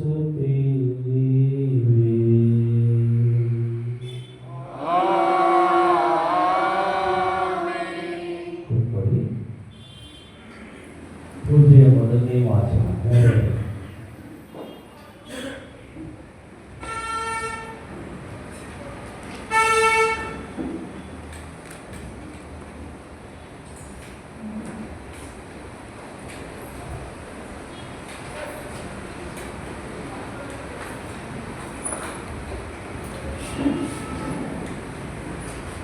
ಪೌಲನು ರೋಮನಿಗೆ ಬರೆದ ಪತ್ರದಿಂದ ವಾಚನ. ಸಹೋದರರೇ, ಕ್ರಿಸ್ತ ಯೇಸುವಿನಾಗಲು ದೀಕ್ಷಾಸ್ನಾನ ಹೊಂದಿರುವ ನಾವು ಅವರ ಮರಣದಲ್ಲಿ ಪಾಲುಗಾರರಾಗಲು ದೀಕ್ಷಾಸ್ನಾನ ಪಡೆದೆವು ಎಂಬುದು ನಿಮಗೆ ತಿಳಿದಿದೆಯೇ? ಹೀಗಿರಲಾಗಿ ದೀಕ್ಷಾಸ್ನಾನ ಮಾಡಿಸಿಕೊಂಡಾಗ ಅವರ ಮರಣದಲ್ಲಿ ಪಾಲುಗಾರರಾದ ನಾವು ಅವರೊಡನೆ ಸಮಾಧಿಯೂ ಆಯಿತು. ಆದುದರಿಂದ ತಂದೆಯ ಮಹಾಶಕ್ತಿಯಿಂದ ಕ್ರಿಸ್ತ ಯೇಸು ಮರಣದಿಂದ ಪುನರುತ್ಥಾನ ಹೊಂದಿದಂತೆ ನಾವು ಸಹ ಹೊಸ ಜೀವನವನ್ನು ಹೊಂದಿ ಬಾಳುತ್ತೇವೆ. ಅವರು ಮರಣ ಹೊಂದಿದಂತೆಯೇ ನಾವು ಅವರೊಂದಿಗೆ ಐಕ್ಯವಾಗಿ ಮರಣವನ್ನು ಹೊಂದುತ್ತೇವೆ. ಅಂತೆಯೇ ಅವರು ಪುನರುತ್ಥಾನ ಆದಂತೆ ನಾವು ಅವರೊಡನೆ ಐಕ್ಯವಾಗಿ ಪುನರುತ್ಥಾನ ಹೊಂದುತ್ತೇವೆ. ನಮಗೆ ತಿಳಿದಿರುವಂತೆ ಪಾಪದೀನವಾದ ನಮ್ಮ ಸ್ವಭಾವವು ನಾಶವಾಗುವಂತೆಯೂ ಇನ್ನು ಮುಂದೆ ನಾವು ಪಾಪಕ್ಕೆ ದಾಸರಾಗದಿರದಂತೆಯೂ ಯೇಸು ಕ್ರಿಸ್ತರೊಡನೆ ನಮ್ಮ ಹಳೆಯ ಸ್ವಭಾವವನ್ನು ಶಿಲುಬೆಗೆ ಜಡಿಯಲಾಗಿದೆ. ಹೀಗೆ ಸತ್ತವನು ಪಾಪಬಂಧದಿಂದ ಬಿಡುಗಡೆ ಹೊಂದಿದವನು. ಕ್ರಿಸ್ತ ಯೇಸುವಿನೊಂದಿಗೆ ನಾವು ಮರಣ ಹೊಂದಿದ್ದರೆ ಅವರೊಡನೆ ನಾವು ಜೀವಿಸುತ್ತೇವೆ. ಇದೇ ನಮ್ಮ ವಿಶ್ವಾಸ. ಯೇಸು ಕ್ರಿಸ್ತರನ್ನು ಮರಣದಿಂದ ಎಬ್ಬಿಸಲಾಯಿತು ಎಂಬುದನ್ನು ನಾವು ಬಲ್ಲೆವು. ಆದ್ದರಿಂದ ಅವರು ಇನ್ನು ಎಂದಿಗೂ ಸಾಯುವುದಿಲ್ಲ. ಸಾವಿಗೆ ಅವರ ಮೇಲೆ ಯಾವ ಅಧಿಕಾರವೂ ಇಲ್ಲ. ಏಕೆಂದರೆ ಅವರು ಪಾಪದ ಪಾಲಿಗೆ ಒಂದೇ ಸಾರಿ ಮಾತ್ರವಲ್ಲ, ಎಂದೆಂದಿಗೂ ಸತ್ತವರು. ಅವರು ಈಗ ಜೀವಿಸುವುದು ದೇವರಿಗಾಗಿಯೇ. ಅಂತೆಯೇ ನೀವು ಸಹ ಪಾಪದ ಪಾಲಿಗೆ ಸತ್ತವರೆಂದು ದೇವರಿಗಾಗಿ ಮಾತ್ರ ಯೇಸು ಕ್ರಿಸ್ತರಲ್ಲಿ ಜೀವಿಸುವವರೆಂದು ಪರಿಗಣಿಸಿರಿ. ಪ್ರಭುವಿನ ವಾಕ್ಯವಿದು.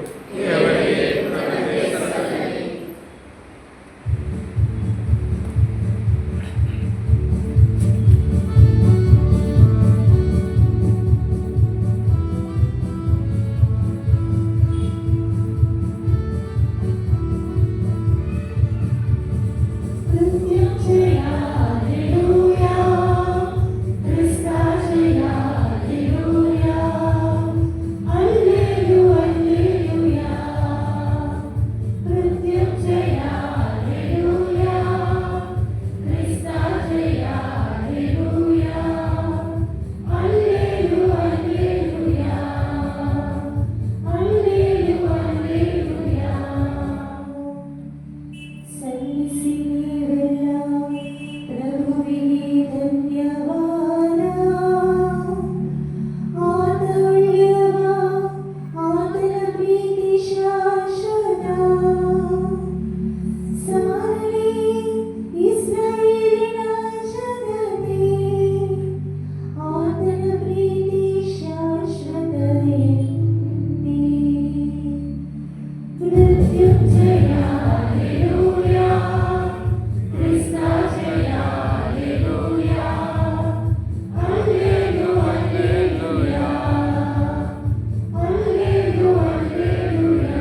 ಪ್ರಭು ಪಾಪಿಯಾದ ನಾನು ನಿಮ್ಮ ಶುಭ ಸಂದೇಶವು ಯೋಗ್ಯವಾಗಿ ಪ್ರಕಟಿಸುತ್ತಿ ನನ್ನ ಜೀವನವನ್ನು ಪರಿಶುದ್ಧಗೊಳಿಸಿ. ಪ್ರಭು ನಿಮ್ಮೊಡನೆ ಇರಲಿ.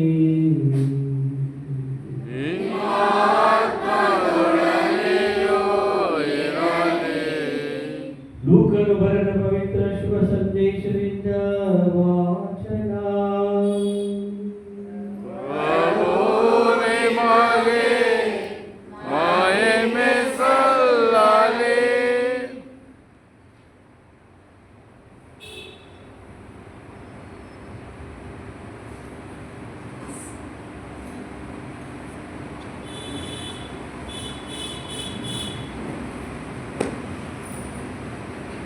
ಭಾನುವಾರ ಮುಂಚಾನೆ ಆ ಮಹಿಳೆಯರು ತಾವು ಸಿದ್ಧ ಮಾಡಿದ ಸುಗಂಧ ದ್ರವ್ಯಗಳನ್ನು ತೆಗೆದುಕೊಂಡು ಸಮಾಧಿಯ ಬಳಿ ಬಂದರು. ಸಮಾಧಿಯ ದ್ವಾರಕ್ಕೆ ಮುಚ್ಚಿದ ಕಲ್ಲು ಅಲ್ಲಿಂದ ಉರುಳಿ ಬಿದ್ದಿತ್ತು. ಒಳಕ್ಕೆ ಪ್ರವೇಶಿಸಿ ನೋಡಿದಾಗ ಪ್ರಭು ಯೇಸುವಿನ ಪಾರ್ಥಿವ ಶರೀರ ಕಾಣಲಿಲ್ಲ. ಅವರು ತಬ್ಬಿಬ್ಬಾಗಿ ಅಲ್ಲೇ ನಿಂತರು. ಆಗ ತೇಜೋಮಯವಾದ ಉಡುಪನ್ನು ಧರಿಸಿದ್ದ ಇಬ್ಬರು ವ್ಯಕ್ತಿಗಳು ಪಕ್ಕನೆ ಅಲ್ಲಿ ಕಾಣಿಸಿಕೊಂಡರು. ಮಹಿಳೆಯರು ಭಯಭ್ರಾಂತರಾದರು. ಅವರ ದೃಷ್ಟಿ ನೆಲ ನಾಟಿತು. ಆಗ ಆ ವ್ಯಕ್ತಿಗಳು ಸಜೀವವಾಗಿರುವವರನ್ನು ಸತ್ತವರ ಮಧ್ಯೆ ಹುಡುಕುವುದೇನೋ, ಅವರು ಇಲ್ಲಿಲ್ಲ, ಪುನರುತ್ಥಾನ ಹೊಂದಿದ್ದಾರೆ, ಗಲಿಲಾಯದಲ್ಲಾಗಲೇ ಅವರು ನಿಮಗೆ ನರಪುತ್ರನ ಮಹಿಮೆಯ ಕೈವಶವಾಗಿ ಶಿಲುಬೆಯ ಮರಣಕ್ಕೀಡಾಗಿ ಮೂರನೇ ದಿನ ಪುನರುತ್ಥಾನ ಹೊಂದಬೇಕಾಗಿದೆ ಎಂದು ತಿಳಿಸಿದ್ದರೆ ಮರೆತುಬಿಟ್ಟು ಎಂದರು. ಆಗ ಮಹಿಳೆಯರಿಗೆ ಯೇಸುವಿನ ಮಾತುಗಳು ಜ್ಞಾಪಕಕ್ಕೆ ಬಂದವು. ಅವರು ಸಮಾಧಿಯಿಂದ ಹಿಂದಿರುಗಿ ಹೋಗಿ ನಡೆದದ್ದೆಲ್ಲವನ್ನು 11 ಮಂದಿ ಶಿಷ್ಯರಿಗೂ ಮತ್ತಿತರರಿಗೂ ತಿಳಿಸಿದರು. ಆ ಮಹಿಳೆಯರ ಹೆಸರುಗಳು ಮಗ್ದಲದ ಮರಿಯಳು, ಇವ್ವಾನಳು ಮತ್ತು ಯಾಕೋಬನ ತಾಯಿಯಾದ ಮರಿಯಳು. ಇವರಲ್ಲದೆ ಇವರ ಸಂಗಡ ಇದ್ದ ಇತರ ಮಹಿಳೆಯರು ಪ್ರೇಷಿತರಿಗೆ ಈ ಸುದ್ದಿಯನ್ನು ತಿಳಿಸಿದರು. ಪ್ರೇಷಿತರಾದರೂ ಇದೆಲ್ಲ ಕಟ್ಟುಕತೆಯನ್ನು ಭಾವಿಸಿ ನಂಬದೇ ಹೋದರು. ಆದರೆ ಪೇತ್ರನು ಎದ್ದು ಸಮಾಧಿಯ ಬಳಿಗೆ ಧಾವಿಸಿದನು.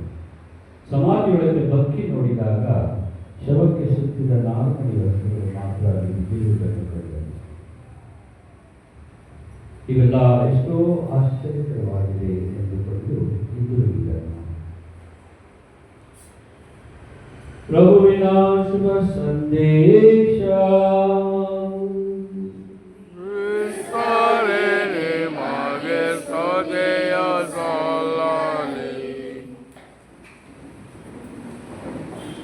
ಪ್ರಭು ಕ್ರಿಸ್ತರಲ್ಲಿ ಆತ್ಮೀಯ ಸಹೋದರ ಸಹೋದರಿ, ಸುಮಾರು ದಶಕಗಳ ಹಿಂದೆ ಇಂಗ್ಲೆಂಡ್ ದೇಶದ ಒಂದು ಧರ್ಮಕ್ಷೇತ್ರದಲ್ಲಿ ಹೊಸದಾಗಿ ಒಂದು ಪ್ರಧಾನಾಲಯವನ್ನು ನಿರ್ಮಿಸಲಾಗಿದೆ.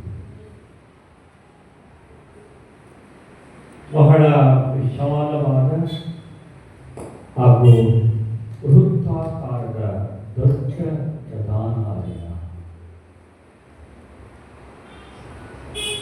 ಅದಕ್ಕೆ ಒಂದು ವಿಶೇಷವಾದ ಗೋಪುರವನ್ನು ನಿರ್ಮಿಸಲು ಅವರು ಯೋಜಿಸಿದ್ದರು. ಹಾಗೂ ಈ ಗೋಪುರವನ್ನು ಕಟ್ಟಿ ಮುಗಿಸಿಯಾದ ಮೇಲೆ ಒಬ್ಬ ಕುಚ್ಚಕಾರನ ಬಳಿ, ಅಂದರೆ ಆರ್ಟಿಸ್ಟ್ ಬಳಿ ಅಲ್ಲಿ ಪ್ರಭು ಯೇಸುವಿನ ಚಿತ್ರವನ್ನು ಬಿಡಿಸಲು ಹೇಳಿದರು. ಅವರ ಗೋಪುರದ ಮೇಲೆ, ಅಂದರೆ ಗೋಪುರಕ್ಕೆ ಸರಿಯಾಗಿ ಸೆಂಟ್ರಿಗೆಲ್ಲ ಹಾಕೊಂಡು ಮರದ ತೊಲೆ ಮೇಲೆ ನಿಂತುಕೊಂಡು ಅವನ ಕೆಲಸವನ್ನು ಮಾಡ್ತಾರೆ. ಒಂದಿನ, 1 ವಾರ, 2 ವಾರ ಮುಂಚಿತವಾಗಿ ಬಹಳ ದೀರ್ಘವಾದ ಕಾಲ ತೆಗೆದುಕೊಂಡಿತ್ತು. ಒಂದು ದಿನ ಅವನು ತನ್ನ ಕೆಲಸವನ್ನು ಮುಂದುವರಿಸುತ್ತಿರುವಾಗ ಥಟ್ಟನೆ ಕಾಲು ಜಾರಿ ಬಿದ್ದು ಬಿಟ್ಟ. ಅಯ್ಯೋ ಸತ್ತೆ ಎಂದು ಕೂಗುತ್ತಾ ಕೆಳಗೆ ಬಂದ. ಆದರೆ ಅವನ ಕೆಳಗೆ ಬಂದಾಗ ಅವನೊಂದು ಮಾಂಸದ ಮುದ್ದೆಯ ಮೇಲೆ ಬಿದ್ದಿದ್ದ. ಅವನಿಗೆ ಯಾವ ಗಾಯ ಹಾನಿ ತೊಂದರೆ ಹೊರತು ಆಗಲಿಲ್ಲ. ಸುರಕ್ಷಿತವಾಗಿ ಬಿದ್ದಿದ್ದ. ಎದ್ದು ನೋಡಿದರೆ ಒಂದು ಬಲಿಷ್ಠ ಕೊಬ್ಬಿದ ಕುರಿಮರಿಯ ಮೇಲೆ ಬಿದ್ದಿದ್ದ. ಆ ಕುರಿಮರಿ ಅಪ್ಪಚ್ಚಿಯಾಗಿ ಸತ್ತು ಇವನನ್ನು ಉಳಿಸಿತ್ತು. ಅವನು ಬಹಳ ಕೃತಜ್ಞನಾಗಿ ಆ ಕುರಿಮರಿಯನ್ನು ನೋಡಿ ನಮಿಸುತ್ತಾ ಪ್ರಧಾನಾಲಯವನ್ನು ಕಟ್ಟಿಸುತ್ತಿದ್ದ ಧರ್ಮಾಧ್ಯಕ್ಷರ ಬಳಿಗೆ ಹೋಗಿ, ನಾನು ಆ ಕುರಿಮರಿಯ ಚಿತ್ರಣವನ್ನು ಬಿಡಿಸಲು ಅನುಮತಿ ಕೊಡಿ ಎಂದು ಕೇಳಿಕೊಂಡ. ಆಗ ಧರ್ಮಾಧ್ಯಕ್ಷರು ಸರಿ ಎಂದು ಒಪ್ಪಿಗೆಯನ್ನು ಸೂಚಿಸಿದರು. ಹೀಗೆ ಅಂದು ಆ ಒಬ್ಬ ವ್ಯಕ್ತಿ ತನ್ನ ಮರಣದಿಂದ ಒಂದು ಕುರಿಮರಿಯ ದೆಸೆಯಿಂದ ಆರಾಗಿ ಬದುಕಿಕೊಂಡ. ಆದ್ಮೇಲೆ ಇಂದು ನಾವೆಲ್ಲರೂ ನಮ್ಮ ಪಾಪ ದೋಷಗಳಿಂದ ಆದಿ ತಂದೆ ತಾಯಿಗಳ ಆ ಪಾಪದಿಂದ ನಾವು ಜನ್ಮ ಪಾಪಕ್ಕೆ ಗುರಿಯಾಗಿದ್ದೆವು. ಅದನ್ನು ಬಿಟ್ಟರೆ ನಮ್ಮ ಸ್ವಾರ್ಥ, ನಮ್ಮ ಅಹಂಭಾವ, ನಮ್ಮ ದರ್ಪ ಹಾಗೂ ನಮ್ಮಲ್ಲಿರುವಂತಹ ಎಲ್ಲ ವಿಧವಾದ ಅಮಿಷಗಳಿಂದ ಹಾಗೂ ಆಕರ್ಷಣೆಯಿಂದ ನಾವು ಬಳಲಿ ಬೆಂದಾಗಿ ಸಾವಿಗೆ ತುತ್ತಾಗಿದ್ದೆವು. ಇಂತಹ ಸಂದರ್ಭದಲ್ಲಿ ದೇವರ ಕುರಿ ಮರಿಯಾದ ಪ್ರಭು ಕ್ರಿಸ್ತರು ತಮ್ಮನ್ನೇ ನಮಗಾಗಿ ಸಮರ್ಪಿಸಿಕೊಂಡು ನಮ್ಮ ಜೀವವನ್ನು ಉಳಿಸಿದ್ದಾರೆ. ನಾವು ನಿತ್ಯಕ್ಕೂ ಜೀವಿಸುವ ಒಂದು ರಕ್ಷಣೆಯ ಮಾರ್ಗವನ್ನ ಉದ್ಘಾಟಿಸಿದ್ದಾರೆ. ಹಾಗೂ ಅವರನ್ನು ನೋಡಿ ಅವರನ್ನು ನಂಬಿ ವಿಶ್ವಾಸಿಸುವ ಪ್ರತಿಯೊಬ್ಬರೂ ಸದಾ ಕಾಲಕ್ಕೂ ತನ್ನ ಹಿತ ದೇವರ ಸಮ್ಮುಖದಲ್ಲೂ ಅವರ ಸಮ್ಮುಖದಲ್ಲೂ ಪವಿತ್ರಾತ್ಮರ ಸಮ್ಮುಖದಲ್ಲೂ ಜೀವಿಸುವ ವರಪ್ರಸಾದಗಳನ್ನು ಹೇರಳವಾಗಿ ನಮ್ಮ ಮೇಲೆ ತೋರಿಸಿದ್ದಾರೆ. ಈ ಒಂದು ಆಚರಣೆಯೇ ಪುನರುತ್ಥಾನದ ಆಚರಣೆ. ಪ್ರಭು ಯೇಸು ಕ್ರಿಸ್ತರ ಪುನರುತ್ಥಾನದ ಆಚರಣೆ ನಮ್ಮೆಲ್ಲರ ನಿತ್ಯ ಜೀವದ ಆಚರಣೆ. ಅವರ ಪುನರುತ್ಥಾನದ ಆಚರಣೆ ಧರ್ಮಸಭೆಯ ಉಗಮದ ಆಚರಣೆ. ಅವರ ಪುನರುತ್ಥಾನದ ಆಚರಣೆ ನಮ್ಮ ಆಧ್ಯಾತ್ಮಿಕ ಪ್ರಗತಿ ಮತ್ತು ನಿತ್ಯ ಜೀವಕ್ಕೆ ಮಾರ್ಗವಾಗಿರುವ ಒಂದು ಆಚರಣೆ. ಆ ಆಚರಣೆಯನ್ನು ಆಚರಿಸುತ್ತಿರುವ ನಾವು ಪ್ರಭು ಕ್ರಿಸ್ತರನ್ನು ನಂಬಿಸಿ, ವಂದಿಸಿ, ಪೂಜಿಸಿ, ಆರಾಧಿಸಬೇಕಾಗಿದೆ. ಈ ಒಂದು ವಿಶೇಷ ಸಮಾರಂಭವನ್ನು, ಮಹೋತ್ಸವವನ್ನು ಆಚರಿಸಲು ಅನೇಕ ಮೆಟ್ಟಿಲುಗಳನ್ನು ನಾವು ಹತ್ತಿ ಬರಬೇಕಾಗಿದೆ. ವಾಸ್ತವಿಕವಾಗಿ ನಾವು ತಪಸ್ಸು ಕಾಲದ ಆಚರಣೆ, ತಪಸ್ಸು ಕಾಲದಲ್ಲಿ ಧ್ಯಾನಕೂಟಗಳು, ತಪಸ್ಸು ಕಾಲದಲ್ಲಿ ಶರ್ವಿಹಾನಿ, ತಪಸ್ಸು ಕಾಲದಲ್ಲಿ ಧರ್ಮಪ್ರಸಾದ ಆರಾಧನೆ, ಇವು ತಪಸ್ಸು ಕಾಲದಲ್ಲಿ ಅನೇಕ ಧ್ಯಾನ ಮತ್ತು ಪ್ರಾರ್ಥನೆಯಲ್ಲಿ ಮಗ್ನರಾಗಿ ಸಿದ್ಧರಾದೆವು. ಅದೇ ಪ್ರಕಾರ ಈ ಒಂದು ರಕ್ಷಣಾ ಸಂದರ್ಭ ಒದಗಿ ಬರಬೇಕಾದರೆ ನಾವು ಚರಿತ್ರೆಯಲ್ಲಿ ಯಾವ ರೀತಿಯೆಲ್ಲ ಮುಂದೆ ಬಂದೆವು ಎಂಬುದನ್ನು ವಾಚನಗಳ ಮುಖಾಂತರ ಕೇಳಿಸಿಕೊಂಡೆವು. ಅದರಲ್ಲಿ ಮೂರನೇ ವಾಚನದಲ್ಲಿ ಅಬ್ರಹಾಮನು ತನ್ನ ಒಂದು ವಾಚನದಲ್ಲಿ ಅಬ್ರಹಾಮನು ತನ್ನ ಮಗನನ್ನು ಬಲಿಯಾಗಿ ಸಮರ್ಪಿಸುವ ಒಂದು ಕಾರ್ಯ. ಆ ಮೊರೆಯ ಎಂಬ ಬೆಟ್ಟಕ್ಕೆ ನಾನು 2 ಸಲ ಹೋಗಿದ್ದೇನೆ. ಅಬ್ರಹಾಮನು ತನ್ನ ಮಗನನ್ನು ಬಲಿ ಅರ್ಪಿಸುವ ಆ ಪೀಠದ ಬಳಿ ನಾನು ಹೋಗಿ ಪ್ರಾರ್ಥಿಸಿದ್ದೇನೆ. ಈ ನಿಟ್ಟಿನಲ್ಲಿ ನಾವು ಜಯಿಸಬೇಕಾದರೆ ಅನೇಕ ಹಂತಗಳನ್ನು ಸಾಗಬೇಕು, ಅನೇಕ ಸೇತುವೆಗಳನ್ನು ದಾಟಬೇಕು, ಅನೇಕ ಬಂಧಗಳಿಂದ ಮುಕ್ತರಾಗಬೇಕು, ಹಾಗೂ ಅನೇಕ ಶೋಧನೆಗಳಿಂದ ಜಯಿಸಬೇಕು, ಕತ್ತಲೆಯಿಂದ ಬೆಳಕಿಗೆ ಬರಬೇಕು, ಹಾಗೂ ಶಿಕ್ಷೆಯಿಂದ ರಕ್ಷೆಗೆ ನಾವು ಬರಬೇಕು.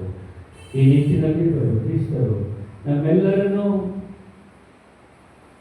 ಸಾವು, ಸೈತಾನ ಮತ್ತು ಶೋಧನೆ ಎಂಬ ಈ ಮೂರು ವಿಷಕೊಂಡಿಗಳಿಂದ ವಿಭಕ್ತಗೊಳಿಸಿ ನಮ್ಮನ್ನು ರಕ್ಷಿಸಿ ಕಾಪಾಡಿದ್ದಾರೆ. ಅವರಿಗೆ ನಮ್ಮ ನಮನಗಳನ್ನು ಸಲ್ಲಿಸಿ ಅವರನ್ನು ಪೂಜಿಸಿ ಆರಾಧಿಸುತ್ತಾ ಈ ಪುನರುತ್ಥಾನಕ್ಕೆ ನಿಜವಾದ ಅರ್ಥ, ನಿಮ್ಮ ಪುನರುತ್ಥಾನದ ಮಹಿಮೆ ಮತ್ತು ಧರ್ಮಸಭೆಯ ಉಗಮ ಎಂಬುದನ್ನು ಮರೆಯದೆ ಮುಂದುವರೆದು ಹೇಳೋಣ.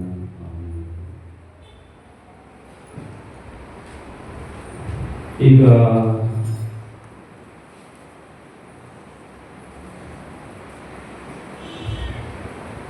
ದೀಕ್ಷಾ ಸ್ನಾನದ ನೀರಿನ ಅವಶ್ಯಕತೆ. ದೀಕ್ಷಾ ಸ್ನಾನದ ವಿಧಿಯು ಕ್ರಿಸ್ತರ ಮರಣ ಮತ್ತು ಪುನರುತ್ಥಾನದ ಮೂಲಕ ನೀಡಲ್ಪಟ್ಟ ಹೊಸ ಜೀವನವನ್ನು ಸಂಕೇತಿಸುತ್ತದೆ. ಈ ಸಂಸ್ಕಾರವು ಕೇವಲ ಒಂದು ಆಚರಣೆಯಲ್ಲ, ಬದಲಿಗೆ ಸಾವಿನಿಂದ ಜೀವಕ್ಕೆ ಎಂಬ ಪಾಸ್ಕ ಹಬ್ಬದ ಕೇಂದ್ರ ಸಂದೇಶವನ್ನು ವ್ಯಕ್ತಪಡಿಸುವ ಪವಿತ್ರ ಕಾರ್ಯವಾಗಿದೆ. ದೀಕ್ಷಾ ಸ್ನಾನವು ನಮ್ಮ ಪಾಪಗಳನ್ನು ತೊಳೆದು ದೇವರೊಂದಿಗೆ ನವೀಕೃತ ಸಂಬಂಧದಲ್ಲಿ ಹೊಸ ಜೀವನದ ಆರಂಭವನ್ನು ಸೂಚಿಸುತ್ತದೆ.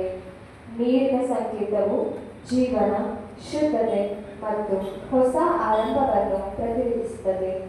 ಈ ಸಂಸ್ಕಾರವು ಎಲ್ಲ ಕ್ರೈಸ್ತರಿಗೆ ತಮ್ಮ ನಂಬಿಕೆಯನ್ನು ಪುನಃ ಚೈತನ್ಯಗೊಳಿಸಲು ಮತ್ತು ಕ್ರಿಸ್ತನ ಪ್ರೀತಿಯನ್ನು ಜಗತ್ತಿಗೆ ತಿಳಿಸಲು ಕರೆಯಲಾಗಿದೆ. ಈಗ ನಾವು ದೀಕ್ಷಾ ಸ್ನಾನದ ವಿಧಿಗಳಲ್ಲಿ ಭಕ್ತಿಯಿಂದ ಭಾಗವಹಿಸೋಣ. ದೇವರೇ, ನಿಮ್ಮ ಅಗೋಚರ ಶಕ್ತಿಯಿಂದ ಹಿರಿಯ ಸಂಸ್ಕಾರಗಳ ಸಂಕೇತಗಳ ಮೂಲಕ ಅದ್ಭುತಕರ ಪರಿಣಾಮವನ್ನು ಸಾಧಿಸುತ್ತೀರಿ, ಹಾಗೂ ನಿಮ್ಮ ಸೃಷ್ಟಿಯಾದ ನೀರನ್ನು ದೀಕ್ಷಾ ಸ್ನಾನದ ಕೃಪಾವರವನ್ನು ಸೂಚಿಸಲು ಹಲವು ವಿಧಗಳಲ್ಲಿ ಸಿದ್ಧಗೊಳಿಸಿದ್ದೀರಿ. ದೇವರೇ, ನೀರು ಪವಿತ್ರೀಕರಿಸುವ ಶಕ್ತಿಯನ್ನು ಆದಿಯಿಂದಲೇ ತಾಳುವಂತೆ ಪವಿತ್ರಾತ್ಮರು ಲೋಕಾದಿಯಲ್ಲಿ ಜಲರಾಶಿಯ ಮೇಲೆ ಚಲಿಸುತ್ತಿದ್ದರು. ಹೀಗೆ ನೀರು ಪವಿತ್ರೀಕರಿಸುವ ಶಕ್ತಿಯನ್ನು ಪಡೆಯಲು ಸಾಧ್ಯವಾಯಿತು. ದೇವರೇ, ಅದೇ ನೀರಿನ ಮಹಾಪ್ರಳಯದಿಂದಲೇ ಪುನರ್ಜೀವವನ್ನು ಮುನ್ಸೂಚಿಸಿದ್ದೀರಿ. ಹೀಗೆ ಅದೇ ನೀರಿನ ಪರಮರಸದಿಂದ ಪಾಪಕ್ಕೆ ಅಂತ್ಯವೂ ಪುಣ್ಯಕ್ಕೆ ಆರಂಭವೂ ಉಂಟಾಯಿತು. ದೇವರೇ, ಅಬ್ರಹಾಮನ ಸಂತತಿಯು ಕಾಲು ಕೂಡ ನೆನೆಯದೆ ಕೆಂಪು ಸಮುದ್ರವನ್ನು ದಾಟುವಂತೆ ನೀವು ಮಾಡಿದ್ದೀರಿ. ಹೀಗೆ ಫರೋಹನ ದಾಸತ್ವದಿಂದ ಬಿಡುಗಡೆ ಹೊಂದಿದ ನೀವು ಆರಿಸಿದ ಪ್ರಜೆಯು ದೀಕ್ಷಾ ಸ್ನಾನ ಪಡೆದ ನವ ಪ್ರಜೆಯನ್ನು ಮುಂಚೂಸುವಂತಾಯಿತು. ದೇವರೇ, ನಿಮ್ಮ ಪುತ್ರರು ಜೋರ್ದನ್ ನದಿಯ ನೀರಿನಲ್ಲಿ ಸ್ನಾನಿಕ ಯೌವನದಿಂದ ಸ್ನಾನದೀಕ್ಷೆ ಪಡೆದು ಪವಿತ್ರಾತ್ಮರಿಂದ ಅಭಿಷಿಕ್ತರಾದರು. ಅವರು ಶಿಲುಬೆಯ ಮೇಲೆ ನೇತಾಡುತ್ತಿರುವಾಗ ತಮ್ಮ ಪಾರ್ಶ್ವದಿಂದ ರಕ್ತವೂ ನೀರು ಹರಿದು ಬರುವಂತೆ ಮಾಡಿದರು. ಪುನರುತ್ಥಾನದ ಬಳಿಕ ತಮ್ಮ ಶಿಷ್ಯರಿಗೆ, ನೀವು ಹೋಗಿ ಸಕಲ ಜನಾಂಗಗಳಿಗೂ ಬೋಧಿಸಿ ಪಿತನ ಮತ್ತು ಸುತನ ಮತ್ತು ಪವಿತ್ರಾತ್ಮನ ನಾಮದಲ್ಲಿ ದೀಕ್ಷಾಸ್ನಾನ ಕೊಡಿರಿ ಎಂದು ಆಜ್ಞಾಪಿಸಿದರು. ಇವರೇ, ನಿಮ್ಮ ಧರ್ಮಸಭೆಯನ್ನು ಪ್ರಸನ್ನ ಮುಖದಿಂದ ವೀಕ್ಷಿಸಿ ಅದಕ್ಕೆ ದೀಕ್ಷಾಸ್ನಾನದ ಬುಗ್ಗೆಯ ಚಿಹ್ನೆ ಮಾಡಿರಿ. ಈ ನೀರು ನಿಮ್ಮ ಏಕೈಕ ಪುತ್ರರು ಗಳಿಸಿದ ವರವನ್ನು ಪವಿತ್ರಾತ್ಮರಿಂದ ಪಡೆಯಿರಿ. ಹೀಗೆ ನಿಮ್ಮ ಹೋಲಿಕೆಯಲ್ಲಿ ಸೃಷ್ಟಿಸಲಾದ ಮಾನವನು ದೀಕ್ಷಾಸ್ನಾನದ ಮೂಲಕ ಹಿಂದಿನ ಕೊಳಕಿನಿಂದ ಶುದ್ಧರಾಗಿ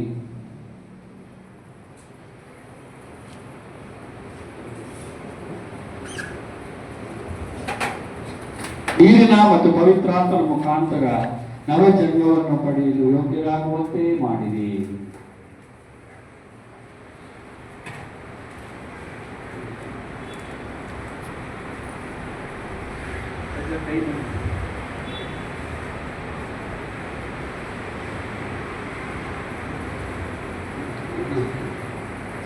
ಈ ಕಡೆ ಪ್ರಭು ನಿಮ್ಮ ಪವಿತ್ರಾತ್ಮರ ಶಕ್ತಿಯು ನಿಮ್ಮ ಕುಮಾರರ ಮುಖಾಂತರ ಈ ನೀರಿನ ತೊಟ್ಟಿಯ ಮೇಲೆ ಇಳಿದು ಬರಲಿ.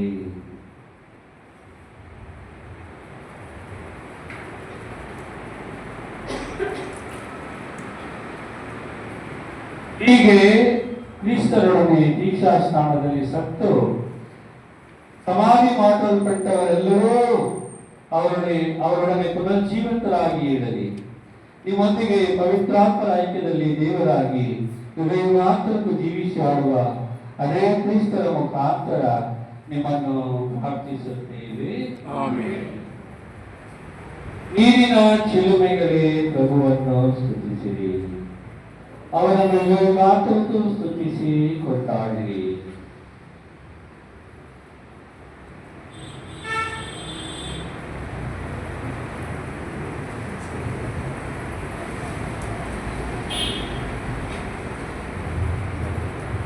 ದೇವರೇ, ನಿಮ್ಮ ಅಗೋಚರ ಶಕ್ತಿಯಿಂದ ದಿವ್ಯ ಸಂಸ್ಕಾರಗಳ ಸಂಕೇತಗಳ ಮೂಲಕ ಅದ್ಭುತಕರ ಪರಿಣಾಮವನ್ನು ಸಾಧಿಸುತ್ತೀರಿ. ಹಾಗೂ ನಿಮ್ಮ ಸೃಷ್ಟಿಯಾದ ನೀರನ್ನು ದೀಕ್ಷಾ ಸ್ನಾನದ ಭಾವವನ್ನು ಸೂಚಿಸಲು ಹಲವು ವಿಧಗಳಲ್ಲಿ ಸಿದ್ಧಗೊಳಿಸಿದ್ದೀರಿ. ದೇವರೇ, ನೀವು ತೋರಿಸಿದ ಶಕ್ತಿಯನ್ನು ಆದಿಯಲ್ಲಿ ತಾಳುತ್ತೆ ಪವಿತ್ರಾತ್ಮರು ಲೋಕಾಗ್ನಿಗೆ ಜನರಾಶಿಯ ಮೇಲೆ ಚಲಿಸುತ್ತಿದ್ದರು. ಹೀಗೆ ನೀವು ಪವಿತ್ರೀಕರಿಸಿದ ಶಕ್ತಿಯನ್ನು ಪಡೆಯಲು ಸಾಧ್ಯವಾಗಿದ್ದವರು.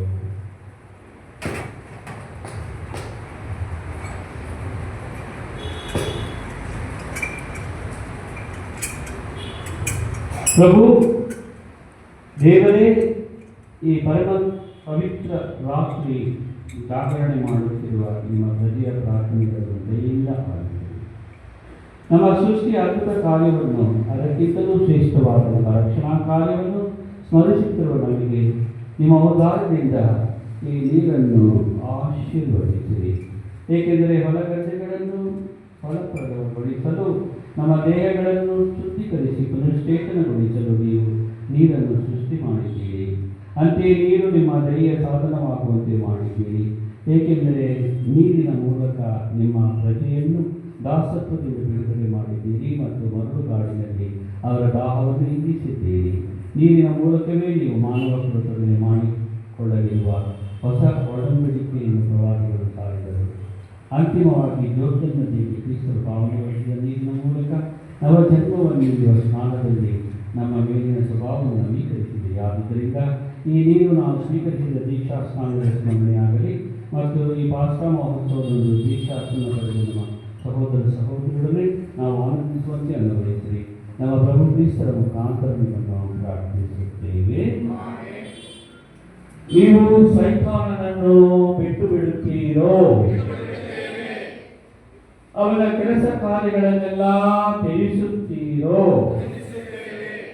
ಅವನ ದುಷ್ಪ್ರೇರಣೆಗಳನ್ನು ತ್ಯಜಿಸುತ್ತೀರೋ,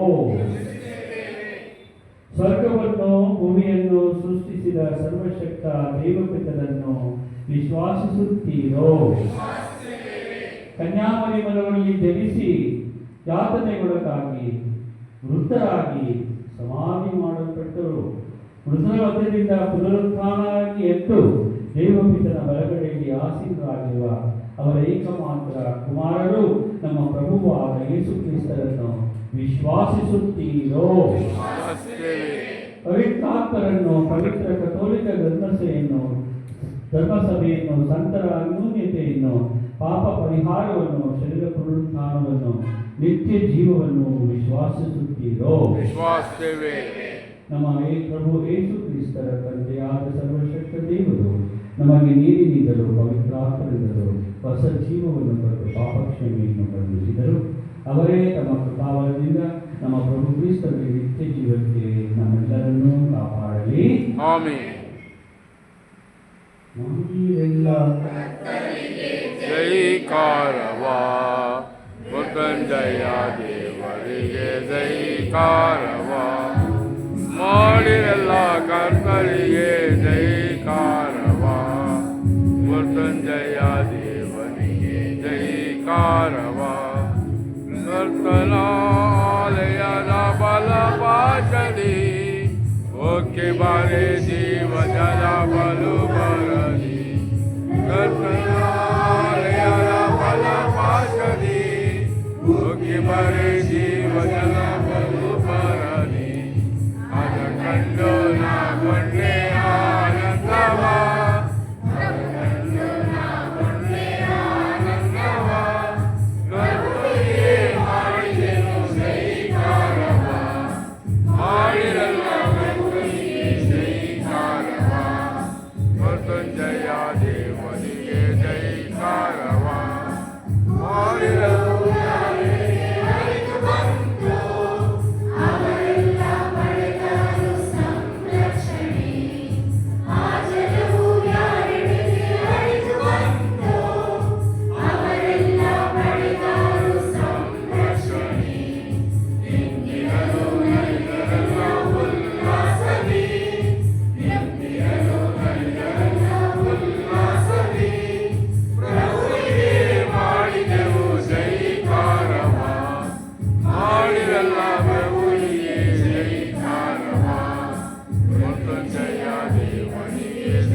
ಮೃತ್ಯುಂಜಯ ದೇವನಿಗೆ ಜೈಕಾರವ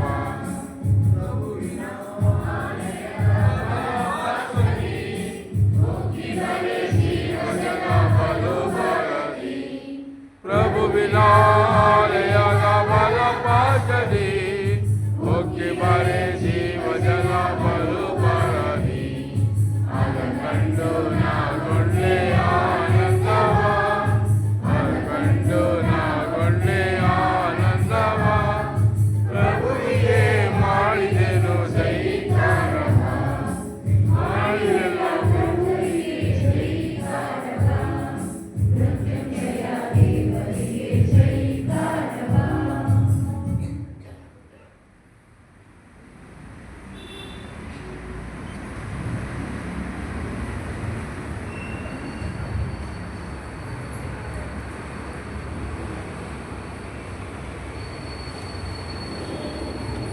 ವಿಶ್ವಾಸಿಗಳ ಪ್ರಾರ್ಥನೆ.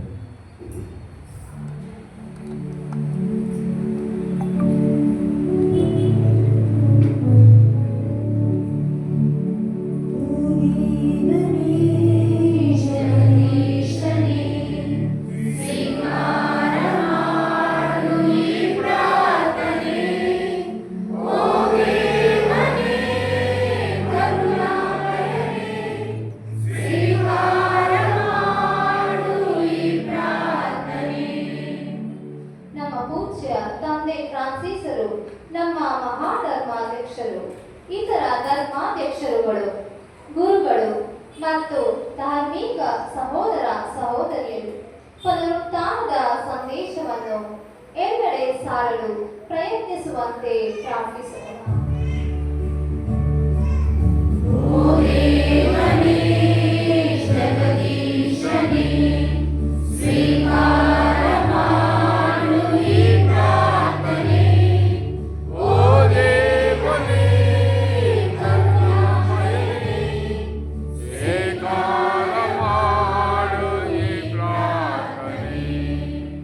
ಕಾಯಿಲೆಯಿಂದ, ಕೆಲಸವಿಲ್ಲದೆ ದಿಕ್ಕೆಟ್ಟಿರುವವರು, ಹಣಕಾಸಿನ ಕೊರತೆಯಿಂದ ಬಳಲುತ್ತಿರುವವರು, ದೈವಾನುಗ್ರಹದಿಂದ ಶಕ್ತಿಯನ್ನು ಪಡೆದು ಮರಳಿ ತಮ್ಮ ಸಾಮಾನ್ಯ ಬದುಕನ್ನು ರೂಪಿಸಿಕೊಳ್ಳುವಂತೆ ಪ್ರಾರ್ಥಿಸೋಣ.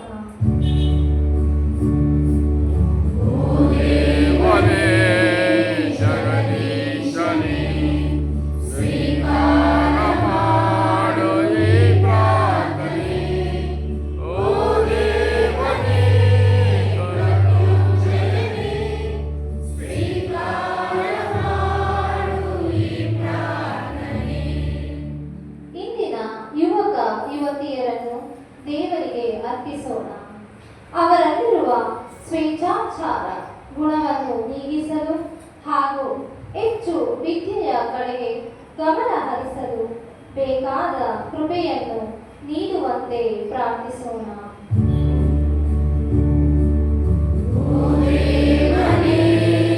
ಜಗದೀಶನೇ ಸ್ವೀಕಾರ ಮಾಡು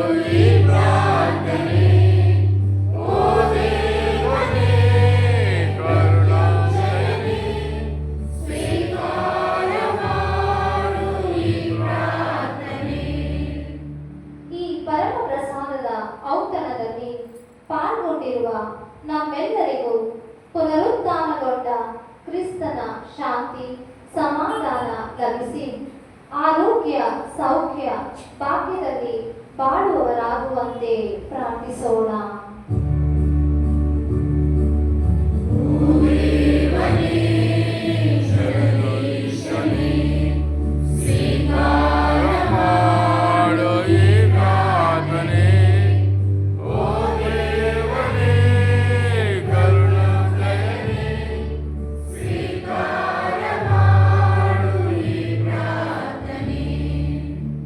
ಈಗ ನಮ್ಮೊಬ್ಬೊಬ್ಬರ ಪ್ರತ್ಯೇಕ ಕೋರಿಕೆಗಳನ್ನು ಮೌನದಿಂದ ದೇವರಿಗೆ ಒಪ್ಪಿಸೋಣ.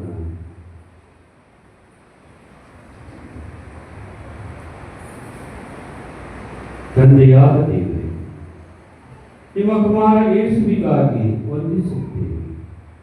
ಅವರ ಮಹಿಮೆಯಿಂದ ನಾವು ರಕ್ಷಿಸಲ್ಪಟ್ಟೆವು. ನಾವೆಲ್ಲರೂ ಮೃತ್ಯುಂಜಯ ಯೇಸುವಿನ ಜೀವಂತ ಸಾಕ್ಷಿಗಳಾಗಲು ನಮ್ಮೆಲ್ಲರನ್ನೂ ಅನುಗ್ರಹಿಸಿರಿ. ಈ ಪ್ರಾರ್ಥನೆಯನ್ನು ನಮ್ಮ ಪ್ರಭು ಯೇಸು ಕ್ರಿಸ್ತರ ಮುಖಾಂತರ ಮಾಡುತ್ತೇವೆ.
ಸಹೋದರ ಸಹೋದರಿಯರೇ, ನನ್ನ ಮತ್ತು ನಿಮ್ಮ ಬಲಿಯು ಸರ್ವಶಕ್ತ ತಂದೆ ದೇವರಿಗೆ ಒಪ್ಪಿಗೆ ಆಗುವಂತೆ ಪ್ರಾರ್ಥಿಸಿರಿ.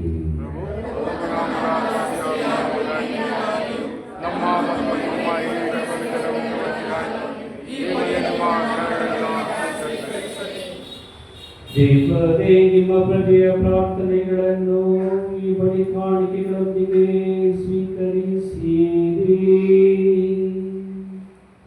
ಪಾಪರಹಸ್ಯಗಳ ಮೂಲಕ ಪ್ರಾರಂಭಗೊಂಡ ನಮ್ಮ ರಕ್ಷಣಾ ಕಾರ್ಯವು ನಿಮ್ಮ ಶಕ್ತಿಯಿಂದ ನಿತ್ಯ ಸೌಖ್ಯದೆಡೆಗೆ ನಮ್ಮನ್ನು ಮುನ್ನಡೆಸಲಿ. ನಮ್ಮ ಪ್ರಭು ಕ್ರಿಸ್ತರ ಮುಖಾಂತರ ನಿಮ್ಮನ್ನು ಪ್ರಾರ್ಥಿಸುತ್ತೇವೆ.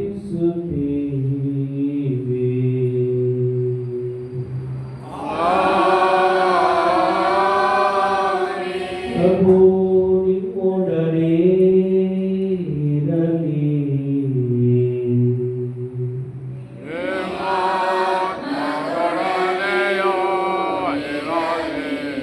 ನಿಮ್ಮ ಹೃದಯಗಳನ್ನು ನಮ್ಮನ್ನು ಮೇಲಕ್ಕೆ ನಿಂತಿರಿ.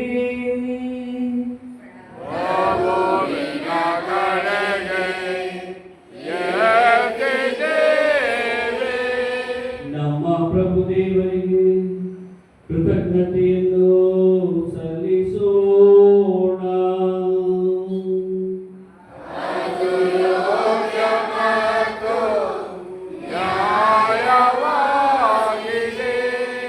ಪ್ರಭು ಎಲ್ಲ ಕಾಲದಲ್ಲೂ ನಿಮ್ಮನ್ನು ಸ್ತುತಿಸುವುದು, ವಿಶೇಷವಾಗಿ ನಮ್ಮ ಪಸ್ಕಾ ಬಲಿಯಾದ ಕ್ರಿಸ್ತರರ್ಪಿತರಾದ ಈ ರಾತ್ರಿಯಲ್ಲಿ ಅತಿ ಆಡಂಬರದಿಂದ ನಿಮ್ಮನ್ನು ಕೊಂಡಾಡುವುದು ನಿಜವಾಗಿ ಯೋಗ್ಯವೂ ನ್ಯಾಯವೂ ಆಗಿದೆ. ನಮ್ಮ ಕರ್ತವ್ಯವೂ ರಕ್ಷಣೆಯೂ ಆಗಿದೆ. ಏಕೆಂದರೆ ಲೋಕದ ಪಾಪಗಳನ್ನು ಪರಿಹರಿಸಿದ ನೈಜ ಕುರಿಮರಿಯವರೇ, ತಮ್ಮ ಮರಣದಿಂದ ನಮ್ಮ ಮರಣವನ್ನು ವಿನಾಶ ಮಾಡಿ ತಮ್ಮ ಪುನರುತ್ಥಾನದಿಂದ ನಮಗೆ ಪುನರ್ಜೀವ ಕೊಟ್ಟವರು ಅವರೇ. ಪಾಸ್ಕಾ ಮಹಾದಾನದಿಂದ ತುಂಬಿ ಎಲ್ಲ ದೇಶಗಳು ಜನಾಂಗಗಳು ನಿಮ್ಮ ಸ್ತುತಿಯಲ್ಲಿ ಉಲ್ಲಾಸಿಸುತ್ತವೆ. ಅಂತೆ ಸ್ವರ್ಗೀಯ ಶಕ್ತರು ದೂತಗಣಗಳು ಒಂದಾಗಿ ನಿಮ್ಮ ಮಹಿಮೆಯ ನಿರಂತರ ಗೀತೆಯನ್ನು ನಾವು ಹಾಡುವುದೇನೆಂದರೆ,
ಪ್ರಭು ನೀವು ನಿಜವಾಗಿಯೂ ಪರಿಶುದ್ಧರು, ಸರ್ವ ಪರಿಶುದ್ಧತೆಯ ಬಗೆಯೂ ಇವೆ.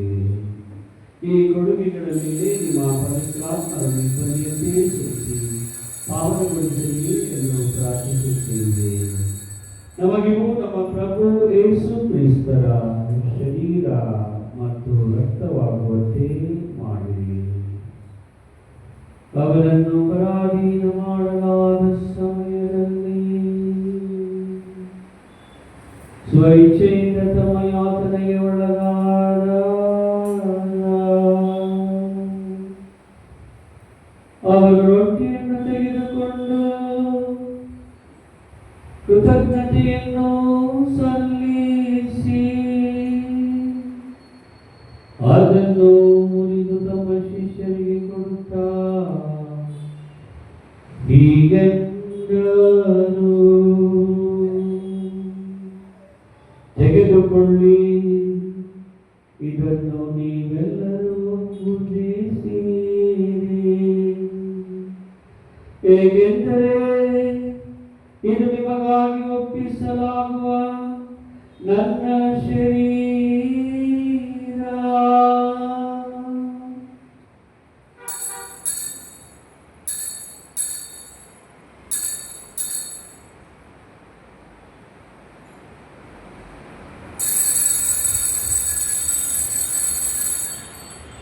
ಅಂತೆಯೇ ಭೋಜನದ ಅಂತ್ಯದಲ್ಲಿ ಅವರು ಪಾನಪಾತ್ರೆಯನ್ನು ತೆಗೆದುಕೊಂಡು ಮತ್ತೊಮ್ಮೆ ನಿಮಗೆ ಕೃತಜ್ಞತೆಯನ್ನು ಸಲ್ಲಿಸಿ ತಮ್ಮ ಶಿಷ್ಯರಿಗೆ ಕೊಡುತ್ತಾ ಹೀಗೆಂದರು, ತೆಗೆದುಕೊಳ್ಳಿ ಮತ್ತು ಇದರಿಂದ ನೀವೆಲ್ಲರೂ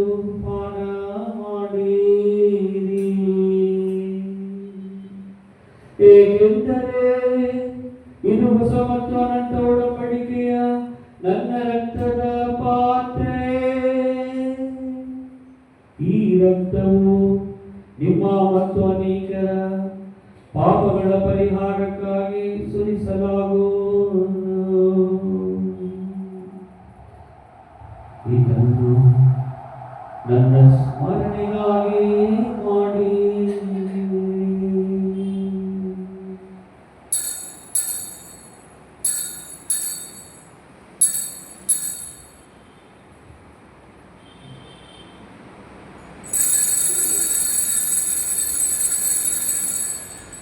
ವಿಶ್ವಾಸದ ರಹಸ್ಯ.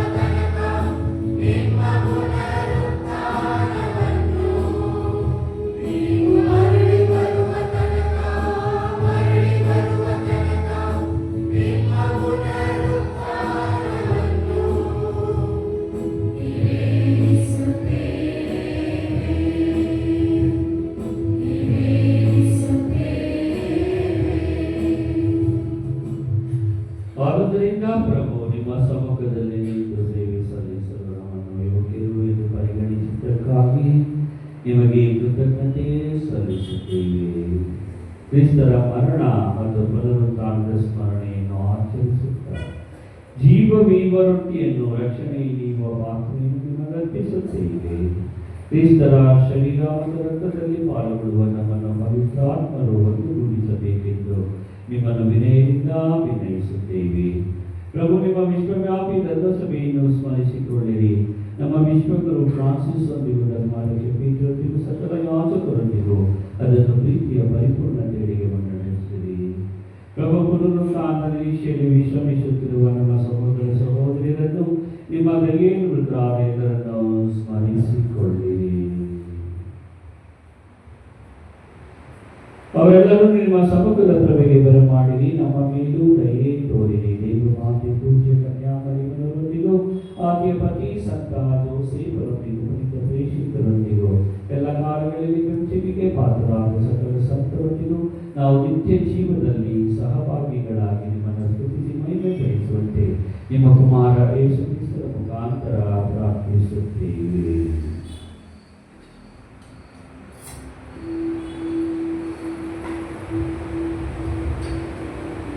ಇವರ ಮುಖಾಂತರವೂ ಇವರೊಂದಿಗೂ ಇವರಲ್ಲಿಯೂ ಸರ್ವಶಕ್ತ ತಂದೆಯಾದ ದೇವರೇ,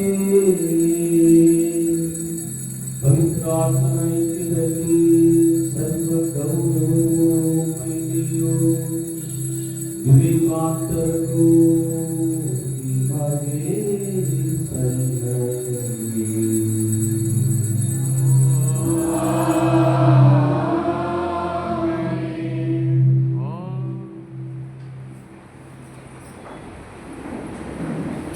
ರಕ್ಷಕರ ಆಜ್ಞೆಯ ಪ್ರಕಾರ ದೈವ ಪೂರ್ವದಿಂದ ಶಿಕ್ಷಿತರಾಗಿ ಪ್ರಾರ್ಥಿಸಿದರು.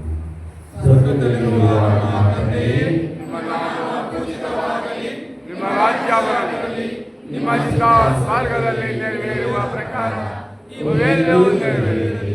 ನಮ್ಮ ಅನುದಿನದ ಆಹಾರವನ್ನು ಇಂದು ನಮಗೆ ನೀಡಿರಿ.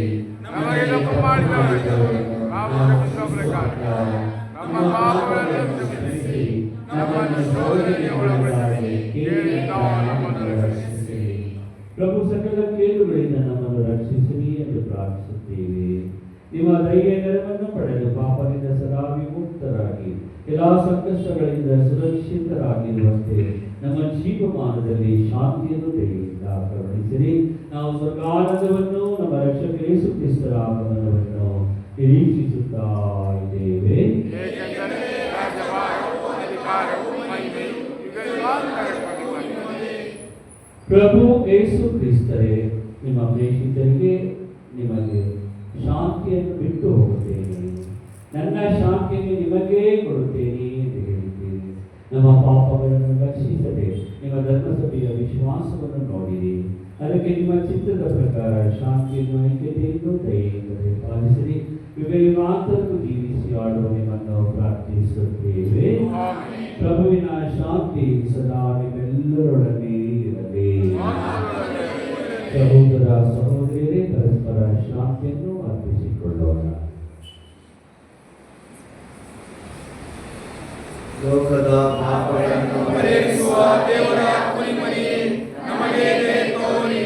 ಲೋಕದ ಪಾಪಗಳನ್ನು ಪರಿಹರಿಸುವ ದೇವರ ಕುರಿಮರಿಯೇ, ನಮಗೆ ದಯೆ ತೋರಿ. ಲೋಕದ ಪಾಪಗಳನ್ನು ಪರಿಹರಿಸುವ ದೇವರ ಕುರಿಮರಿಯೇ, ನಮಗೆ ಶಾಂತಿ ನೀಡಿ. ಪ್ರಭು ಯೇಸು ಕ್ರಿಸ್ತರಿನ ಶರೀರ ಮತ್ತು ಸ್ವೀಕರಣವನ್ನು ನ್ಯಾಯತೀರ್ಪಿಗೂ ಖಂಡನೆಗೂ ಶುರು ಮಾಡಬೇಕು. ಆಗ ನಿಮ್ಮ ಪ್ರೀತಿಮಯ ದಯೆಯಿಂದ ನಮಗೆ ಆತ್ಮಕ್ಕೆ ರಕ್ಷಣೆಯು ಗುಣಪಡಿಸುವ ಸಿದ್ಧೌಷಧಿಯೂ ಆಗಲಿ. ಇಗೋ ದೇವರ ಕುರಿಮರಿ, ಇಗೋ ಇವರೇ ಲೋಕದ ಪಾಪಗಳನ್ನು ಪರಿಹರಿಸುವವರು. ಕುರಿಮರಿಯ ಭೋಜನಕ್ಕೆ ಆಹ್ವಾನಿತರು ಭಾಗ್ಯವಂತರು. ನನ್ನ ಮನೆಯಲ್ಲಿ ಪ್ರವೇಶಿಸಲು ನಾನು ಮಾತನಾಡಲ್ಲ, ಆದರೆ ತಾವು ಒಂದೇ ಒಂದು ಮಾತನಾಡಿರಿ, ನಾನು ತೃಪ್ತನಾಗುವೆನು. ಅವರ ಜೀವಕ್ಕೆ ಕ್ರಿಸ್ತರ ಶರೀರ ರಕ್ತ ನಮ್ಮನ್ನು ಕಾಪಾಡಲಿ. ಆಮೆನ್.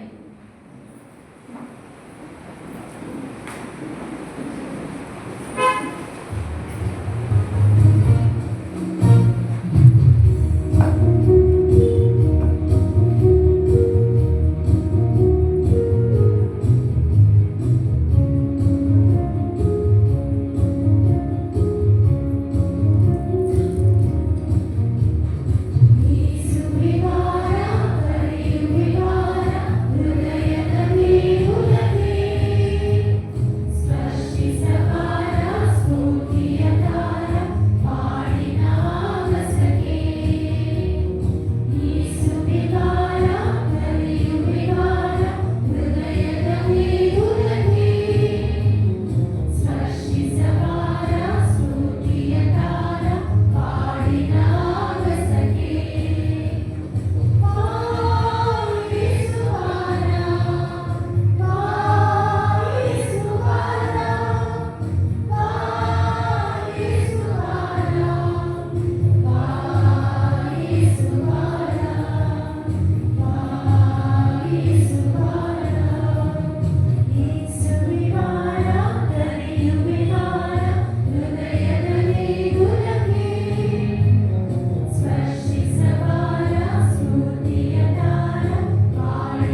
ಯಜ್ಞದಲ್ಲಿ ಬಲಿಯಾದ ಕ್ರಿಸ್ತ ಯೇಸು ಬಲಿಯಾಗಿದ್ದಾರೆ. ಆದ ಕಾರಣ ನಾವು ಪರಿಶುದ್ಧತೆ ಮತ್ತು ಸತ್ಯತೆ ಎಂಬ ಕುರಿಗಳ ತಿಂದು ಪಾಸ್ಕಾ ಹಬ್ಬವನ್ನು ಆಚರಿಸೋಣ. ಹಲ್ಲೆಲೂಯಾ. ಪ್ರಾರ್ಥಿಸೋಣ. ದೇವರೇ, ನಿಮ್ಮ ಪ್ರೀತಿಯ ಪವಿತ್ರ ಆತ್ಮವನ್ನು ನಮ್ಮ ಮೇಲೆ ಸುರಿಸಿರಿ. ನೀವು ಪಾಸ್ಕಾ ಸಂಸ್ಕಾರಗಳಿಂದ ಪೋಷಿಸಿದವರನ್ನು ನಿಮ್ಮ ದಯೆಯಿಂದ ಮನಗಳಲ್ಲಿ ಒಂದಾಗಿರಿಸಿರಿ. ನಮ್ಮ ಪ್ರಭು ಕ್ರಿಸ್ತರ ಮುಖಾಂತರ ನಿಮ್ಮನ್ನು ಪ್ರಾರ್ಥಿಸುತ್ತೇವೆ.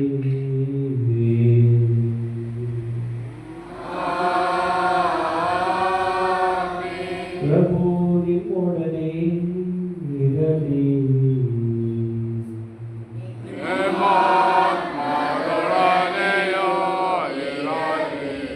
ಕ್ರಿಸ್ತರ ಪುನರುತ್ಥಾನದ ಈ ಮಹೋತ್ಸವದಂದು ಸರ್ವಶಕ್ತರಾದ ದೇವರು ನಿಮ್ಮೆಲ್ಲರನ್ನು ಆಶೀರ್ವದಿಸಿ ತಮ್ಮ ಕರುಣೆಯಿಂದ ನಿಮ್ಮನ್ನು ಸಕಲ ಪಾಪ ಬಂಧನದಿಂದ ವಿಮೋಚಿಸಲಿ.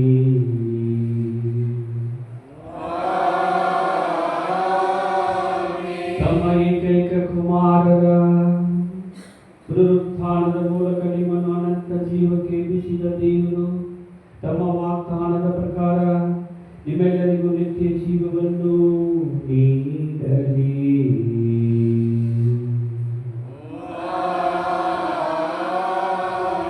ಪ್ರಭುವಿನ ಯಾತನೆಗಳು ಅಂತ್ಯಗೊಂಡಿರುವ ಈ ಸಮಯದಲ್ಲಿ ಪಾಸ್ಕಾ ಮಹೋತ್ಸವವನ್ನು ಸಂತೋಷದಿಂದ ಆಚರಿಸುತ್ತಿರುವ ನೀವು ಕ್ರಿಸ್ತರ ನೆರವಿನಿಂದ ಸ್ವರ್ಗೀಯ ನಿತ್ಯಾನಂದದ ಉತ್ಸವಗಳಿಗೆ ಉಲ್ಲಾಸದಿಂದ ಬಂದು ಸೇರುವಂತೆ ಆಗಲಿ.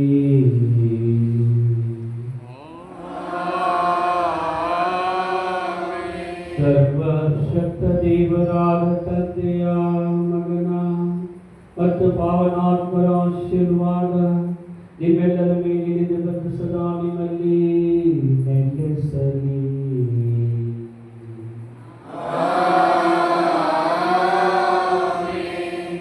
ಹೋಗಿ ಬನ್ನಿ, ಬಲಿ ಅರ್ಪಣೆ ಮುಗಿಯಿತು. Hallelujah, hallelujah.